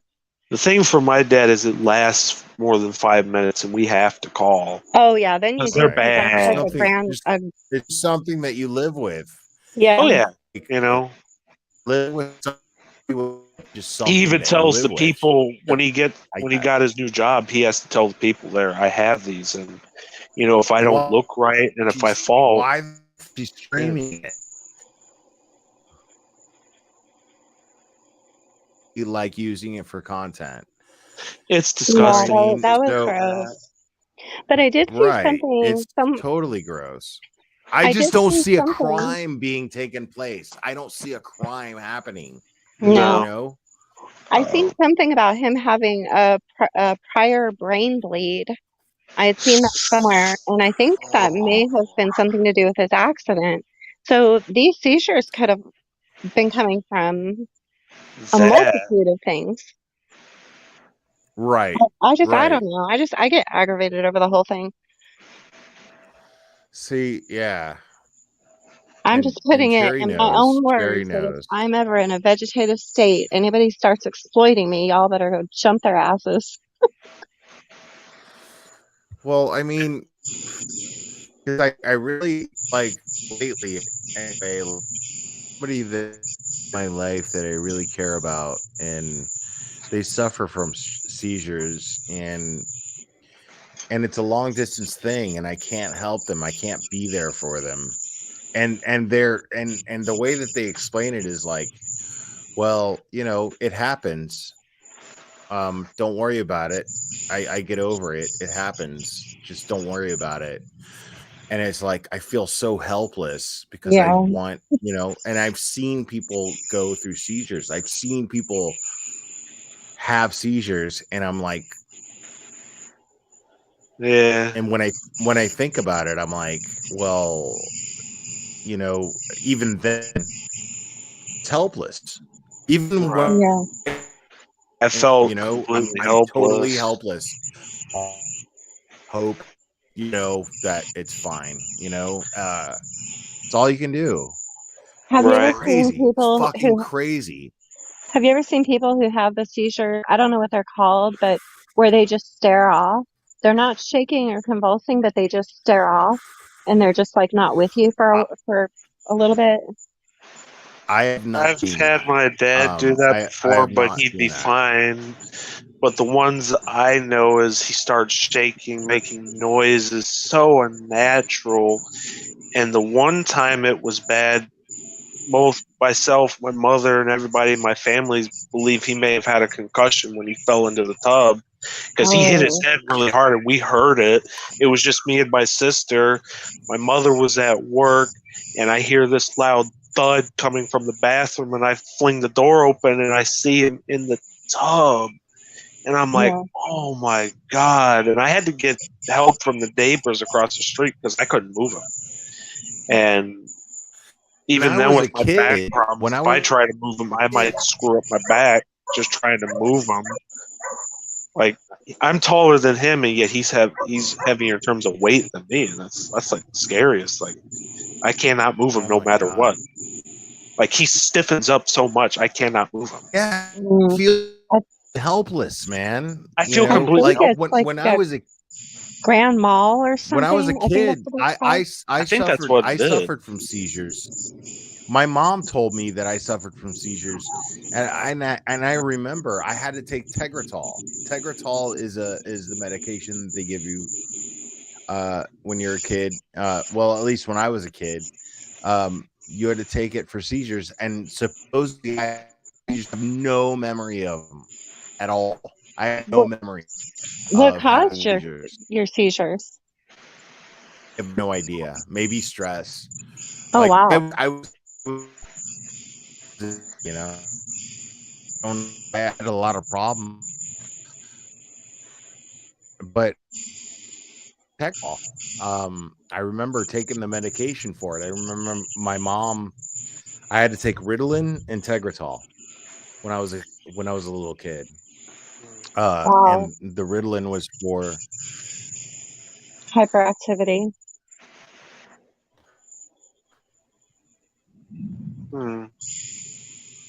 Hello? I'm still here. I don't know about the glare. no. I'm here. I'm here. Hi. Hi. It's Band-Aid. Ooh, I just hey, wanted to Band-Aid. clear up. Hey, I just wanted to clear up a little bit of the whole like seizure thing. I have epilepsy. I was diagnosed at 12. I'm also disabled from it.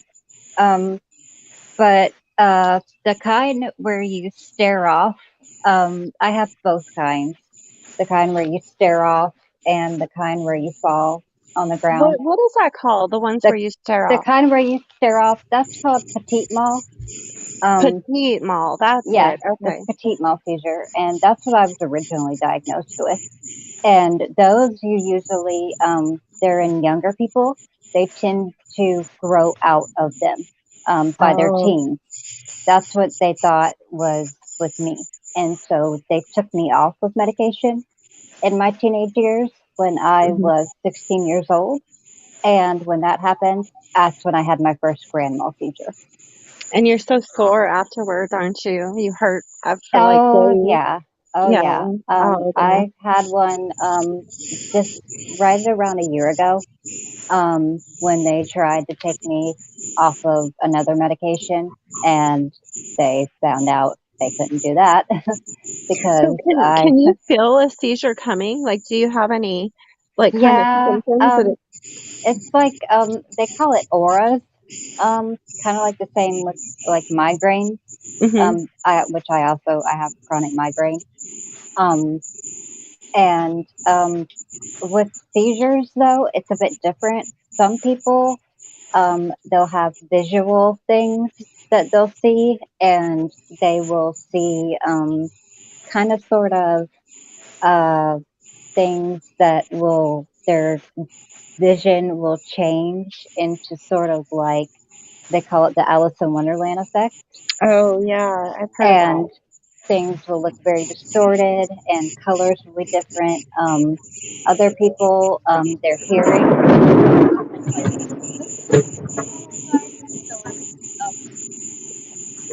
Other people, their hearing will kind of fade and go in. I remember mine, like I will start to, I remember the first one I ever had, I looked over and I saw my right hand shaking and trembling, and I couldn't control it. And I was like, why is my hand doing that? You know what I mean? Like what an awful feeling. It was, yeah, it was really strange and horrible. And then as soon as I looked at it and realized that it was doing that, then boom, like I was falling towards the floor and I was locked in the bathroom. And so, you know, that's when I was a teenager and my parents, you know, they could just hear me in the bathroom and it was just banging around, you know. And so they had to break in the door to oh my goodness, get to me. So yeah, so the stuff like that. I mean, seizures can be very tricky, and especially when you don't take your medication as prescribed. Then it's sleep can cause any kind of sleep deprivation can cause it. Stress is also a big factor. They tell Yeah. you, the neurologist will tell you, stress, which is crazy to me, but I don't know how that works. Oh gosh, But stress can do everything to your body. I know that's what it freaks me out like that. But yeah, I mean, I just wanted to kind of come up here and try to like help you guys figure that out because you guys were kind of going back and forth No, like. it's great. No, I No, you're I very. really appreciate your insight. I really appreciate It's your great. insight. Yeah. No problem. I just Well, wanted I to, thought we like I ran the said. guys off. I didn't hear him anymore. No, I just felt, like I said, just wanted to help you guys like kind of figure out like, okay, like what is this one and what does this one mean and what happens Well, when I you mean, have one of what do you these? think about what do you think about the case? Like, Um, do you feel like there I was a crime? to me, I can't. I don't really. I don't think that like I think I have. To me, there's got to be evidence of. You know what I mean? Exactly. That's Like why I love. I feel like I've really like vetted my chat. Like I mean I've seen a And lot of crazy behavior, but Yeah. that's not enough to say. I sure, mean, but there's enough not evidence for to put there's a enough for like an crime or even investigation. investigate a crime. Yeah. Yeah, like it's like okay, if there's enough evidence there to investigate, like do an investigation, sure, go ahead, investigate her for whatever she may have done. Right. But Yeah, and I then will be fucking sucks. And I'm telling you, I think I have a bad signal. I but can hear you like good. I'm It's not just seeing. it's. I'm not seeing somebody who committed a crime necessarily. No. yeah, But well, like show me. Look, I used to live in Yuma, and it's very common to go over to Los Algodones and buy medication. And when she said about smuggling medication over on her video, what she was doing was she was getting more than what you're allowed to bring over. You don't have to have a prescription Sure. to get anything over there. You right. can get like 1 or 2 boxes of, like, say, Xanax. But if she mentioned Right. smuggling, that means she probably had 10 boxes. You know what I mean? And you don't even get arrested when you do that because my uncle got caught. You get a big ass Okay, fine. but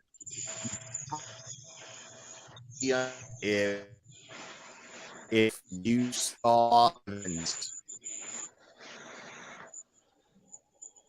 in the system, right? Mhm. He's in the hospital. So where's the evidence that any of this was in his system? Right. That's the hard proof right there. I mean, because when they admit you to the hospital, they are drawing blood, urine, everything for just samples of what has put you in the position you're in. So it's gonna be they're gonna want to know, and so they have to do their due diligence too to cover their ass. Yeah. So they have to legally. So Most definitely.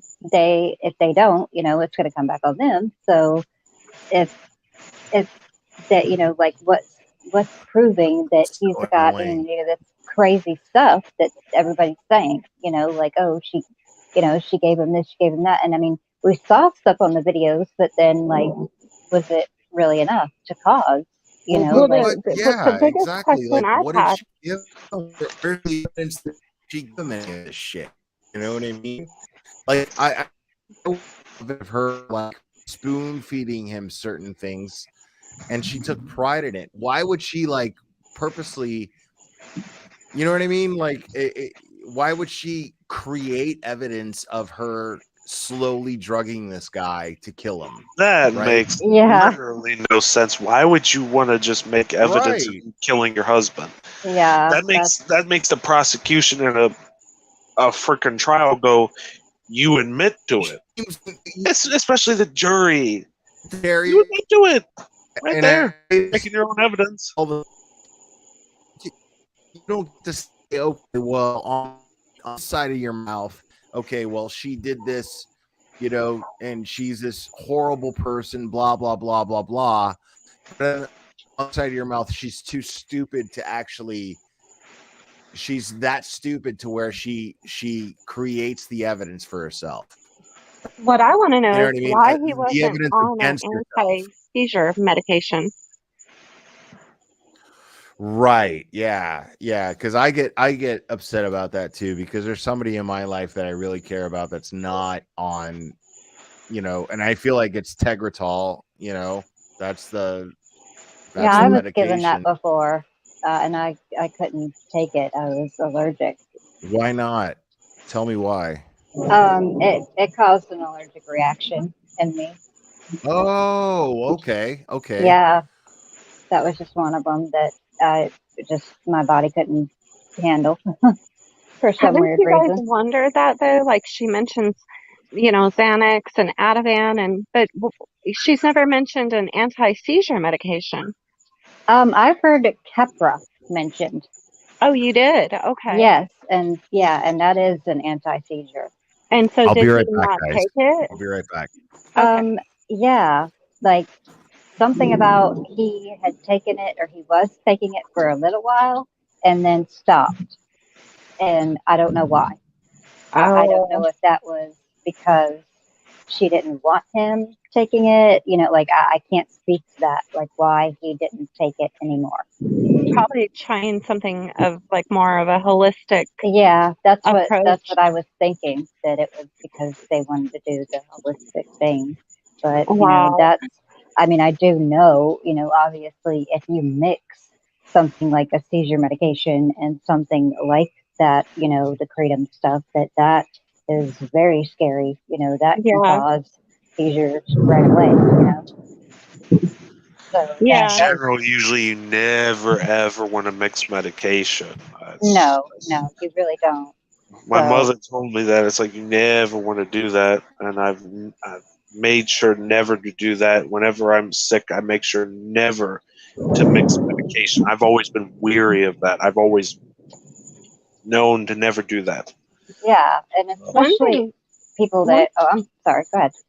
Just real quick, and then I'm going to hop down because I think I have a bad signal. But one thing I noticed that was strange is, so she said the morning that happened, their argument was because she was trying to give him some tea, some kratom tea, and he did not want it.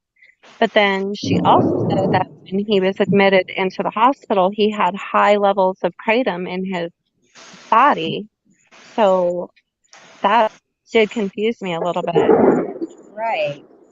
But still, and yet, these are these people's personal lives, and yeah, this whole digging really exploiting him and Yeah. justice for Vaughn when we don't know if there's even a crime.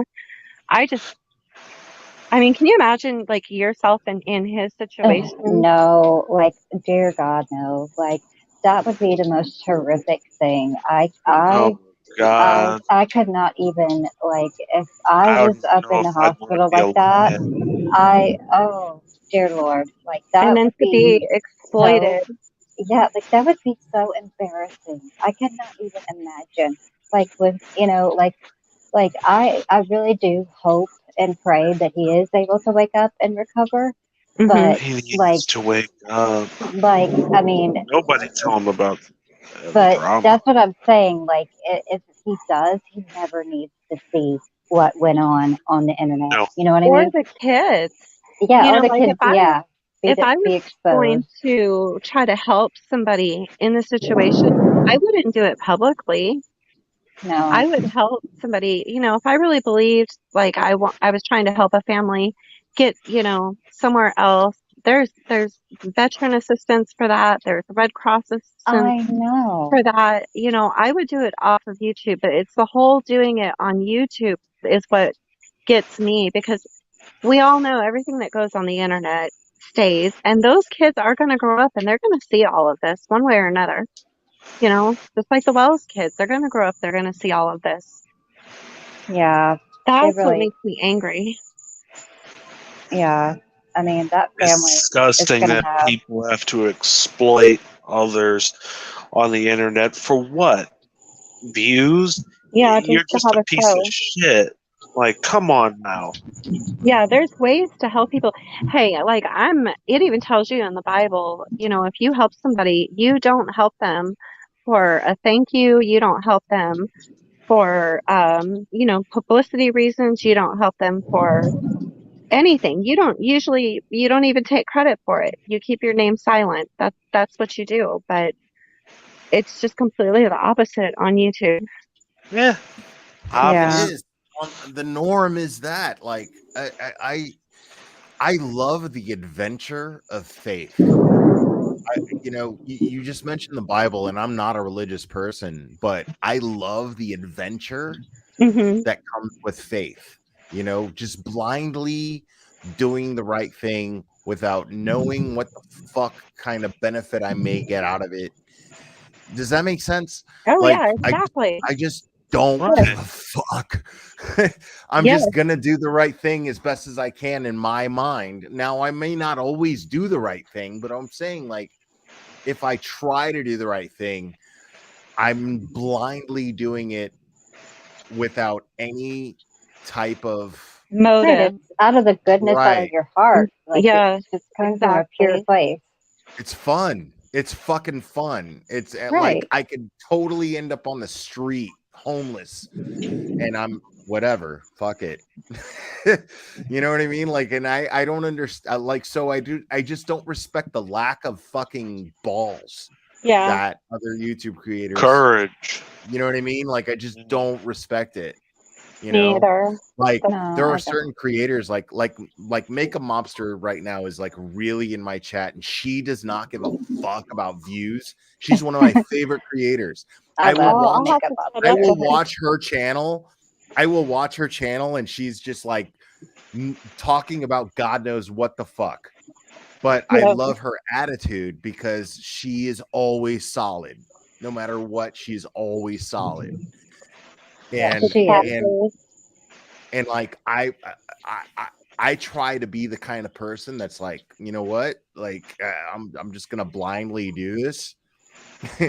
I'm just gonna Yeah. blindly fucking do this because this, and I'll talk shit about people, but it's because I think they absolutely suck and they're Hmm. mean and they're Oh, there are shitty. people who are bastards out there. Yeah. Yeah, Fucking no, bastards. and I have no problem talking about them. You know what I mean? Like, No, neither and do I. for some reason, my channel has grown doing it. You know what I mean? So I'm like, okay, I'm on the right track by just simply being real. Yeah. You know? Always be real for sure. Be real. Yeah. I mean, Well, if I'm you gonna hop can't, down, you then guys. We have a storm coming in. I think it's what's messing up my connection. But thank you for Well, having me up. yeah, I noticed the flashing lights. I'm like, what's going on there? Did your light go out? Because I was like, oh, that'd be scary if it did. But no, it's a storm. Uh, Are you in yeah. the South? No, I live in Missouri, but we get storms like those. We get storms Yeah, that you get guys so get crazy. We get tornadoes and spawn shit, tornadoes. man. Oh yes, I remember the Joplin tornado. Like I it was was born in yesterday. St. Louis, man. That's why that my Federico jersey, like I love that Mr. Harlan is like the one person. I have Yeah. 13,000 subscribers, and Mr. Harlan is the one person that's like, yeah, Bernie fucking Federico, dude. Federico. I mean, people worship him here in St. Louis, especially Bobby Plague. Of course, dude. Like, Anybody. no, and I have this up. Let me go on camera again here, but like I have this up because I got a signed Steen jersey, and like I have this up because the person who gave this to me, like I was let me share with you guys a little story. I had a big brother, right? There was a period of right. time when I was a kid. There was a period of time when I was a kid, and I was in the system, right? Mm. And in the system, I ended up with a big brother from the Big Brothers Big Sisters thing, yeah. And his name was Chuck. and we had just recently like got in touch with each other again. Like it was crazy. I hadn't talked to the guy in like 30 years. You know, the last time I talked to him, I was 12 years old. We lost complete touch, and then social media became a thing, and Facebook became a thing, and then I searched for him on Facebook, and I found him, and he was so glad to be in touch with me because I was his little brother, you know what I mean? And we used to go to blues games when I was a little kid. Like I was living in a children's center, you know, like I was in the foster system, but I didn't have foster parents yet. And I was living in the system, and he would take me to blues games, and he would take me to Cardinals games and everything, you know. He was just the greatest dude in the world. And then we get in touch with each other again, me and this dude, and he's like, "Oh, I'm so glad I got in touch with you again." And then he sends me a video, like he literally sent me a video of him getting this autographed by Bernie Federico. Like he was in line and he sent it to me. Like he mailed it to me. He was like, "I need your address, blah, blah, blah." He was like, "You have to have this. I need you to have this," you know? Yeah. And it was sitting in a box forever. It was sitting in the same box that he sent it to me in, the same gift box. And then I was like, I'm making my new fucking set, you know, here. I'm doing this, and that's going in a frame, like, and so this is like designed. What you need is a for picture of the jerseys. checker dome too. That'll make it really cool. Yeah, this is designed for jerseys, and putting it in there. Well, and the thing is, another factor that is, he died of COVID before I got to see him again. Oh, I really miss him so much. I miss him so much. But he died of COVID. He was in the hospital and on a ventilator and everything. And oh God. I'm so sorry for your loss. But that sucks, man. So no matter what the fuck I'm doing, no matter where I am, no matter what happens, that shit right here, this thing is with me. It's by my side. Oh yes. Like no matter what happens. Like That's I a good love reminder. that dude so much. I miss him so much. And I have to, like, and he was so proud of me, man. Like it was so crazy. Like I sent him a video of me playing guitar, and he was just like, "Holy shit!" Like, you know, all these years, you know. So yeah, it's crazy. Sorry, I'm being sentimental here, but no. Oh, you're okay. Yeah, he gave you fun. That like, gee, I would. For It me, gave you life. it gave you life. Like, I can't go to the Checker Dome. They blew that shit up. I can't go there and experience the Checker Dome. I mean, that's the fucked up thing for me. I can't go there and see a Blues game because those sons of bitches known as the St. Louis Board of Aldermen said, but we had to get rid of it. You can see the Blues play, though. You know what I mean? But at a different stadium. I remember being in Miami. I remember being in Miami and being in a bar, just drunk and coked out of my fucking mind, right? Oh shit. No, I'm not lying. Like, I know, drunk and like, coked out of my fucking mind, and watching the home run record being broken by what the fuck is his name? Jesus Christ. Now I feel like a piece of shit. I feel like a horrible piece of shit because I can't remember. McGuire. Mark McGuire was McGuire. fucking knocking him out of the goddamn park. And I was like, holy shit. And everybody was like, what the fuck is wrong with you? And I was just like, shut the fuck up. Mark McGuire is knocking them dead right now, you bitches. And he's a St. Louis Cardinal, you bitches. Shut the fuck up. I was ready to fight everybody in the bar, dude. Like, just because Mark McGuire was killing it, dude. Yeah, you putting that right jab, left and I'm jab, not even, and I'm not Kelly even, Chase. I'm not even trying to shit on fucking on Barry Bonds, dude. I'm not even trying to shit on him, dude. Like, he did good too, you know. Just but I was like, Mark fucking McGuire is a St. Louis Cardinal, and I was a fan of Mark McGuire when he was in Oakland A's, dude. You know what I mean? I was a fan of him then. You know, like and then I just fucking got into fucking drugs and rock and roll, and I just stopped giving a shit about baseball when the strike happened. The strike happened. That's what happened. The strike fucking happened. And I was just like, my heart is broken. My heart is broken. Like, these guys are doing this for money when all I want to do is just fucking wear a glove and catch a ball. Like, fuck you. You know, that's how it is in the NFL too. It's like, it seems more or less not a sport, but whose owners have the deepest pockets. That's how I see it. No, that's all it is. And as an adult now, I'm like, I understand it, you know. Yeah. But I never got back into it. But that day that I was in the bar and coked the fuck out and drunk as fuck, I was like, Mark McGuire is fucking killing it, and y'all need to shut the fuck up right now and get away from me while I enjoy this.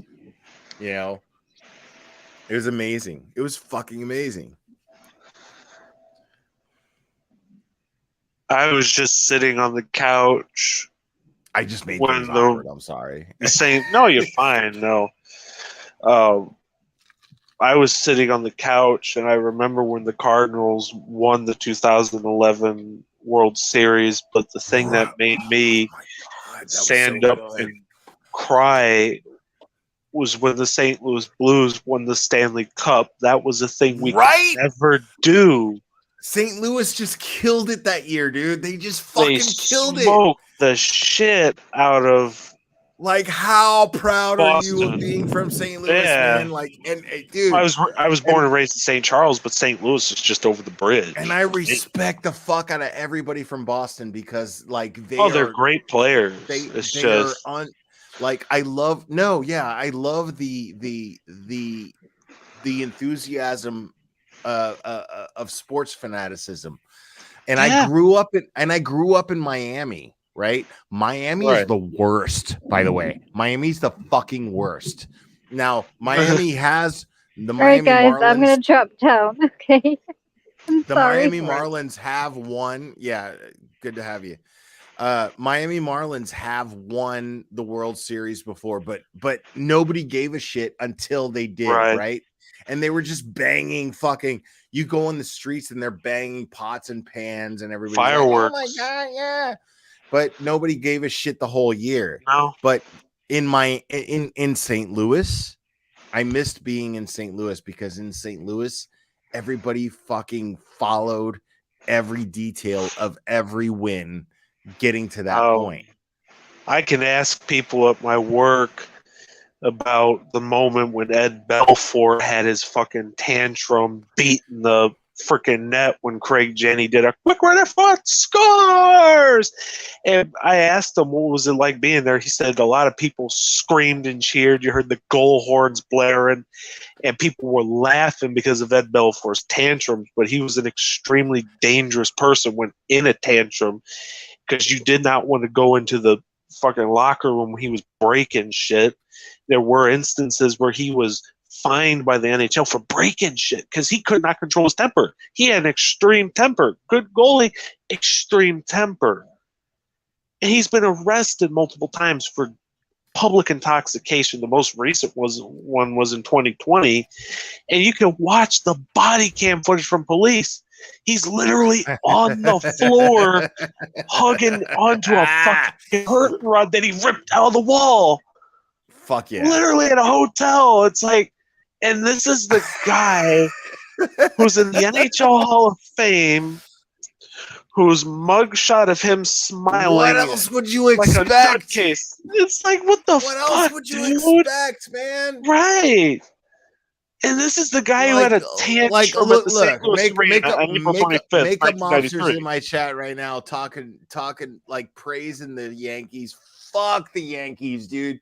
Like, make up mobsters like I'm a Yankee fan, and I get it, and I love that about. I love that about New York. New York is cool. New York is a big city that loves their shit, dude. Like they are the only major city that actually loves their shit. You know? Yeah, when the Rangers score a goal, they literally sing along with the goal song. They go, "Whoa!" Right, like "Whoa!" Hey, the only major city that's featured in movies that actually love their shit. Miami is garbage, dude. Miami are the worst fans ever. I hate Miami Dolphins fans. Pittsburgh Well, got no, to be hold on. Actually, let me rephrase that. I hate Miami, but Miami Dolphins fans, like true Miami Dolphins fans, are great because they actually, yeah, but they have a passion. Dolphins never fucking win ever. They never win. No, it's a shame, but they will someday. They will someday, and they are the only team. They are the only team that has ever had a perfect season. To this day, Miami Dolphins are the only team that ever had a perfect fucking season.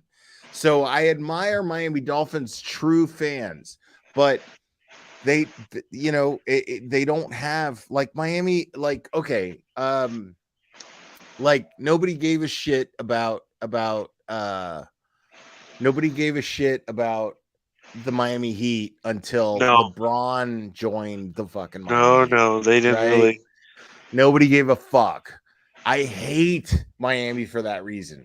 I hate being a part of it. Right. I hate being a part of it. Oh, and yeah. I grew up there, and I know real fans. Like, I know real fans that are just like, I don't care. You know, I'm here, and I love my city, and I love my team. But I'm like, you suck. Yeah. I was at a Blues game, and I got to see the Seattle Kraken. I call them the Crackers because they suck. And oh my God, were they horrible? They only ever got one goal, and yet you see the goalie flailing around trying to do everything he can. He can't even stop a damn goal. Like, we got 5 goals, and the guy can't even stop them. And the goalie for them, who thank God he fucking left, Gruber, he left because Seattle sucks. They're horrible, and then they're supposed to be a new expansion team, and they're horrible. I mean, all it takes Come on, man. Dude, that's the thing about hockey. All it takes is one good shot. You know? Oh, yeah. It's done for. Dude. You're done. One good shot, dude. It's it. The man who was at commentary as soon as the real Undertaker was going to tombstone the fake one, he said, "It's all over." That's how I feel. Are we talking about wrestling now? Are we talking about wrestling now? To me, that's how I felt about it. But yeah, I love wrestling. Yeah. No, and Vince McMahon has to retire because he's a dirtbag, dude. I heard about that. I heard about that. He's putting out hush money. Hush money. Yeah. He escaped the steroid trial and was acquitted. You ain't escaping this, motherfucker. You ain't escaping this. It's no good. It's no good. Vince, you're done. You're done. He's retiring, but I would not be surprised if there are going to be criminal charges coming. Oh, there's going to be criminal charges. I mean, yeah, probably. Yeah, probably. Yeah, Vince. I understand. You're dirty, dude. Vince, you're dirty.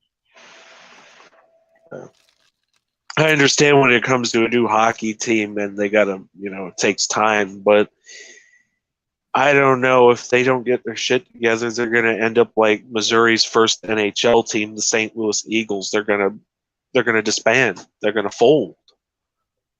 Yeah. They're gonna fold. If you can't work together, you can't get anything done. But if you can work together and you have a passion for the sport, you can make anything happen. You're one of those guys that think that you could be the head coach, right? Right, but I'd probably turn into Mike Keenan and be called the worst coach in Blues history. I think you can do it, Mr. Harlan. Oh, yeah, think you can but do it, man. I have no NHL I background. believe in you, dude. Yeah, I believe in you. You have that St. Louis spirit, man. The spirit of St. Louis. You Yeah. have it.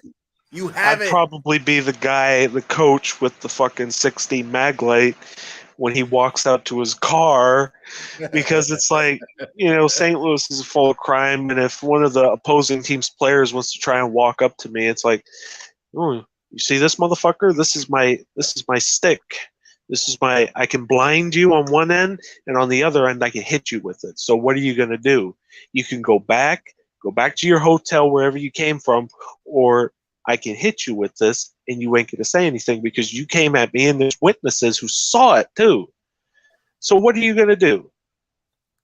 What are you gonna do, Brad Marchand, Tom Wilson, Nazem Kadri?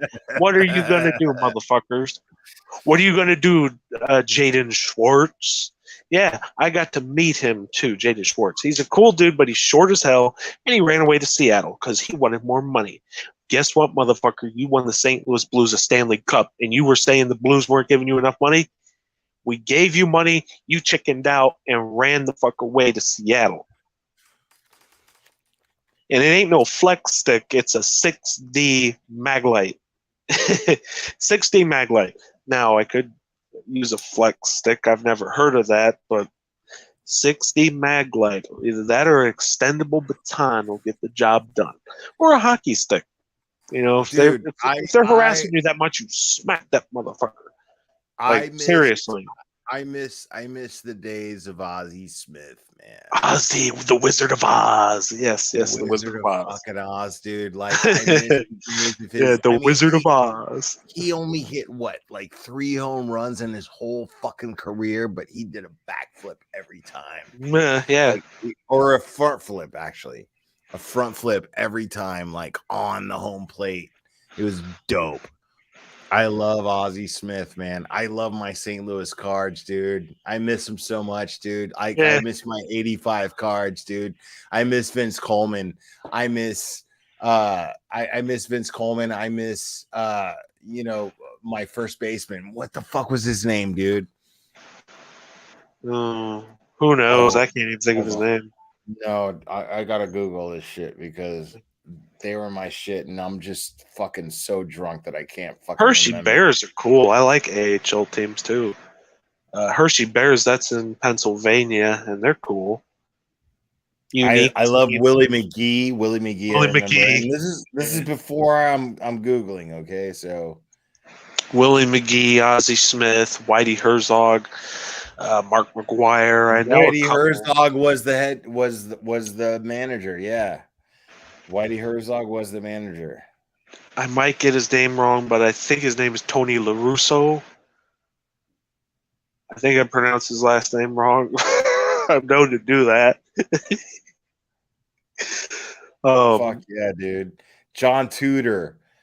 Fuck yeah, dude. John Tudor, Vince Coleman, Jack Clark was my first baseman. That's who I was trying to think of. Jack Clark was my first baseman, dude. I've never heard of him, but yeah. Oh no, Jack Clark was fucking amazing, man. I miss it. I miss it so much. I don't know. Maybe I'd hit that person upside the head with a goalie stick. There you go, a goaltender. You know what got me into baseball? You know what got me into baseball is being Dominican. Like, I'm Dominican, and I remember Joaquin Andujar, right? He was a St. Louis Cardinal, and my mom loved Joaquin Andujar because he was Dominican, right? And so I just followed baseball from then. I just did. I just loved it. I just fucking loved it. I miss it so much. Yeah.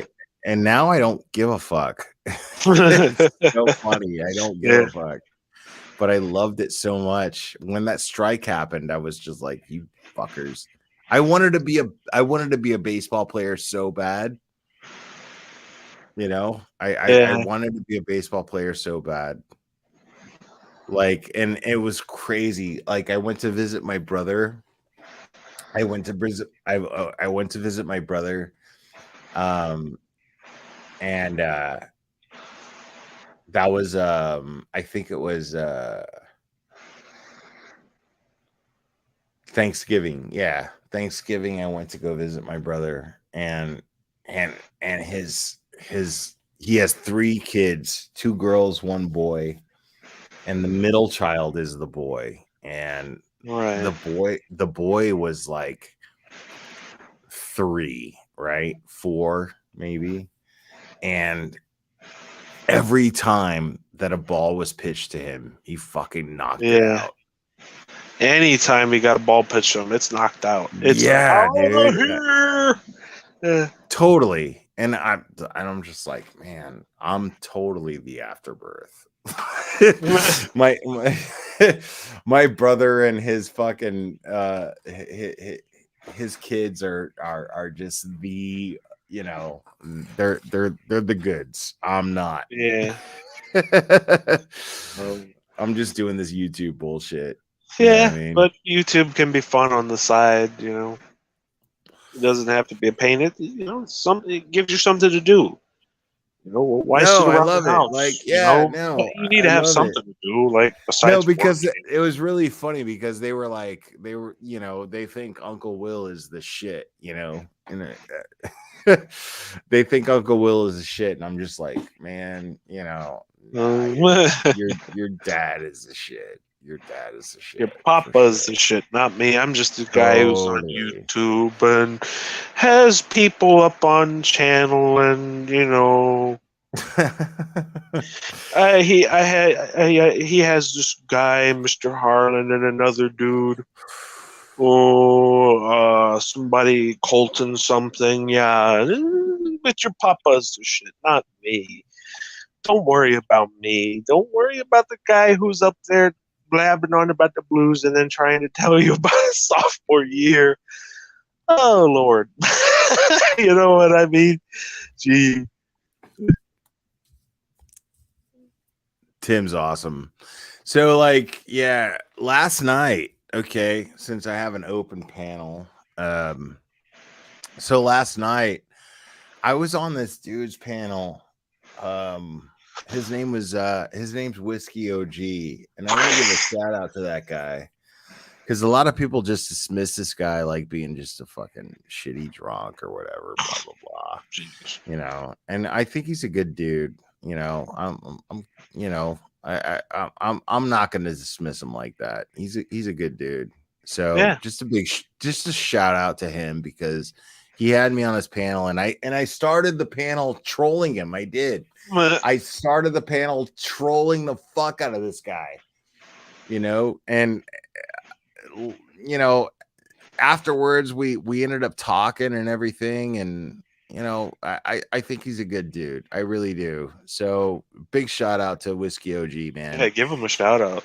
Yeah, man. I'm gonna give him a shout out. I know a lot of people feel a certain way about him and whatnot, you know, but big shout out to him, man. Yeah. So I usually don't troll people, but when I do, it's usually it's usually after a team I watch in terms of sports wins. And I was like, I'll be like, oh, I heard the loss. It was so awful. Not really. It was quite the greatest thing to watch, but don't worry. I'm not ashamed of shit, man. Don't worry about it. You know, every live stream I do is just like, you know, this might be the end of my shit. I just don't care. But I thought you know, I think he's a good dude. I think he's a nice guy. Yeah. He's got his shit. He's got his problems and whatever. But nope. I'm not judging him. I'm not gonna judge him. He's a good dude. No, never judge. So big. I mean, he let me on this panel, and so yeah, man. You know, see, if he lets you up there, never judge.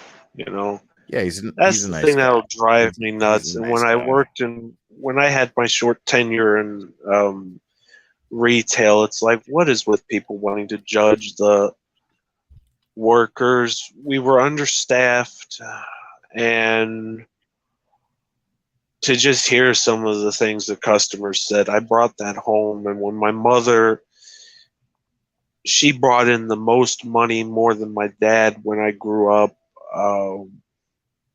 We were poor. Thank goodness I never ended up homeless, but my mother did when she was young. And yeah, I guess you could say I was kind of spoiled, because once my mother became a store manager for Toys R Us at a store out nearby me, you know, we were able to go on vacations, and when Toys R Us went out of business, that money went away. But she's getting money now similar to that, because she's I guess you could say those ladies who sit at the physical therapy desk at a physical therapy place. And if it hadn't been for her necessarily, we wouldn't know where to go to have physical therapy for me when I had those horrible back issues. Oh my God, that was another thing that it brought me down. I felt useless because I couldn't work. I never had any pain like that before. It literally felt like someone not only sucked the life out of me, but just stabbed me in the lower back multiple times with a big ass fucking knife that was electrified. That's how much the pain was. And I just sat there some days staring at the TV going, oh my God, is this going to be for the rest of my life? Because I just sat there wondering, are these pains going to still be there? Thank God it's gone. Because it's like I could barely walk, I could barely move. And my sister one year dressed up as Charlie Chaplin for Halloween, and we still had the cane. I had to use that cane just to walk to and from the bathroom and to and from the kitchen. I could barely even eat as well, and I lost weight from that. Wow. And wow. When I came back to work, I had so many people, the workers there, they missed me, and I sadly couldn't do truck anymore. I couldn't do opening. I could only do closing. And over time, it's just like, yeah, once the manager who hired me on left, and then this other guy came in who was a big ass kisser. The first full-on conversation I had with the guy, he fucking demeaned me. He just sat there, was like, oh, you can do this. I know you can. It's like, no, I couldn't. The last truck I ever had, I was already screwed up, because if I turn it or twist real certain ways, I'm hurt and I'm sore as hell and I'm useless. So I just asked to be taken off trucks fully, and I just did closings until I quit on February 14th. And the job I currently have, I love it because I'm doing stuff I'm constantly doing stuff. I don't feel depressed in a way because I'm not bringing the stuff home from what I hear from customers. It's like I had a customer tell me straight to my face, you don't understand English, when I'm trying to tell the son of a bitch, you can't take an electric fireplace outside. An electric fireplace. Even my uncle, who was a service lead, he was even telling her that day, you cannot take an electric fireplace outside. But she didn't listen. She asked the furniture manager lady instead, these people don't understand English. Can you help me? It's like, we were telling you how not to be stupid, but, if you want to be that and electrocute your entire goddamn fucking family at the dinner outside the desk, be my guest. I mean, yeah, dude. Like, I mean, you can't dictate these things, dude. Like, no. I'm gonna go ahead and call this, man. Hey, like, I gotta go to sleep either way for work tomorrow, and then I'm off Sunday. You do. Yeah, but I get big pay, $16.50 an hour. Who could say no to that? And it's Good like, for you, man. I could Good never for say you, no dude. to that. I'm away from Big Lots, and I still know people there, but it's like, good for you, dude. that dude, that one man, the ass kisser, he could go fuck himself. That's all I got to say about it. And That's other what I'm than that, saying. yeah. Like, fuck the ass kisser. Fuck all the ass kissers. Oh, yeah. Hey, ass And yeah, kissers. you Fuck could go fuck yourself. All you ass kissers, fuck you. You know, Fuck I 'em. may, when I make a video, I may, screw up something, like when I'm trying to pronounce a name. I mean, you can watch my very first video, and I accidentally pronounced Colton Harris Moore's name wrong, and I said Colton Harris Moose. And I sat there as I'm making that video, and I'm like, oh, fuck, I just called him a fucking moose. I just called him a moose. Yeah, don't do that, man. I called him a moose. Oh, shit. Oh, fuck, I'm probably going to get sued. Oh, I just called someone a moose. No, you're not going to get sued. I know, but, when I get riled up, because when I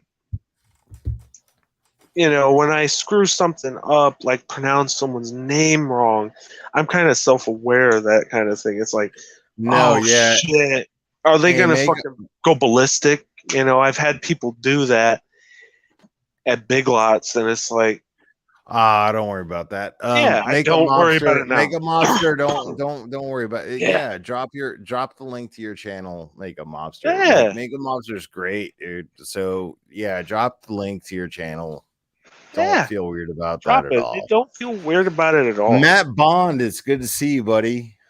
Matt Bond's here, and Matt Bond is very well versed in the Parkland shooter situation. I just have not been live in the last couple days about it. I will if it's gonna last for a long time, I wouldn't even talk about it. No. I will continue talking about but the just Parkland shooter situation. No. I will continue talking about the Parkland shooter situation. And Matt Bond is very well versed in it. Yeah, he is. He's dope. Very well versed. He's very knowledgeable on it too. It's amazing. I don't remember much, but after that, I truly wondered if I was safe myself in high school. And my sister is going to be a junior next year, and I still worry for her because she goes to the same school I did and graduated from. And I used to love Big Lots too. It's just after all that, the customers just demeaning and rude, I couldn't take it anymore. I had to leave. And my mother noticed especially that it was taking a toll on me, and I just had to go. Like, I can't stay around that. Like, how could you be so rude to a worker who's just doing his job? And I was only paid $11.15 an hour. And then before that, $10.30. I can't be around them no more for my mental health sake. Like, gee, it was destroying me. Literally, it was. I had more outbursts of anger that I literally could have controlled, but there were just days where I couldn't take it anymore. And I just would not talk for some time, and then when I would was when there was dinner, and that's when my mother asked me, "Are you doing okay?" It's like, no. And that's when I finally was just like, you know what? I'm just going to ignore every one of these people, and that's what I did right up before I quit. I just ignored every single one of the comments, and then now it's like I don't normally get comments on my YouTube videos, but when I do, I've had to delete some of them because they'll ask how big is so-and-so's thing down there. So it's like, why? How big is your so-and-so thing down there? Not me, but people of videos I talk about, like Jesse James. I've covered Outlaws and stuff like that. I'm just fucking with you, man. Oh, I know. But I have seriously gotten comments that I've had to delete of people ask me, oh, how big is that person's thing? It's like, Well, I mean, well, don't worry about that, how do I man. know that? Yeah, I delete them and I block them too, and I report them too because it's like, don't you be asking that? That's so wrong. And it's like, imagine don't the. worry about that, No, I man. don't ever do. I Don't worry always, about I that also shit. want my channel to be welcoming and stuff like that, and I always want to make sure, you know, It's all delete. whatever. Like, Yeah. yo, delete. subscribe to Mr. Harland. Yeah. Do it. Subscribe to Mr. Harland. Because do it. I also want my channel to be somewhat family friendly, and I always, you know, monitor the comments. I really do. Don't worry You about know, that, man. yeah, I Like, know. But other than just be that, yourself, dude. yeah, I always be myself. You know, everyone knows when I'm myself. The homies don't tell me what to do. Yeah, that's how it is with me. Everybody wants to fucking tell me what to do, man. It's annoying. It's like, jeez, come on now. Don't be telling people what to do. You should never tell someone what to do in their life. Let them don't do do what they that. want to do, even if it is stupid. Don't tell them what Everything I do is stupid, for fuck's sake. Like, Jesus. why are you telling me what to do? Like, don't ever tell somebody what to do. Never. Like, you should never do that. Shout out to Pugs and shout out to Tim. Yeah. I'm gonna call it Tim I love Tarman. you, man. I hope I Mr. pronounced Harlan. Mr. Harlan, dude. I love you. St. Louis love. St. Louis love. Yeah, I got it all over. Yeah. Yes, sir. All right, you man. all have a good night. And let's go Blues. That's my best Tom Calhoun impression I can do. But yeah, you all have a nice night. Yeah. I'm Have a ready good to night, sleep. Yeah, me too. Me too. Yeah. All right. Yo, Matt Bond, thank you for being here. Yeah, I will be Matt Bond is very well versed in the Parkland shooter case, and I will be covering that still. I'm not going to stop covering that. I know I haven't been consistent with that in the last couple of days, but we will be talking about that soon. Matt Bond is very, very dope. So anyways, guys, I love you very much. I love you guys very, very, very, very, very much. And we will do this again very soon, my friends.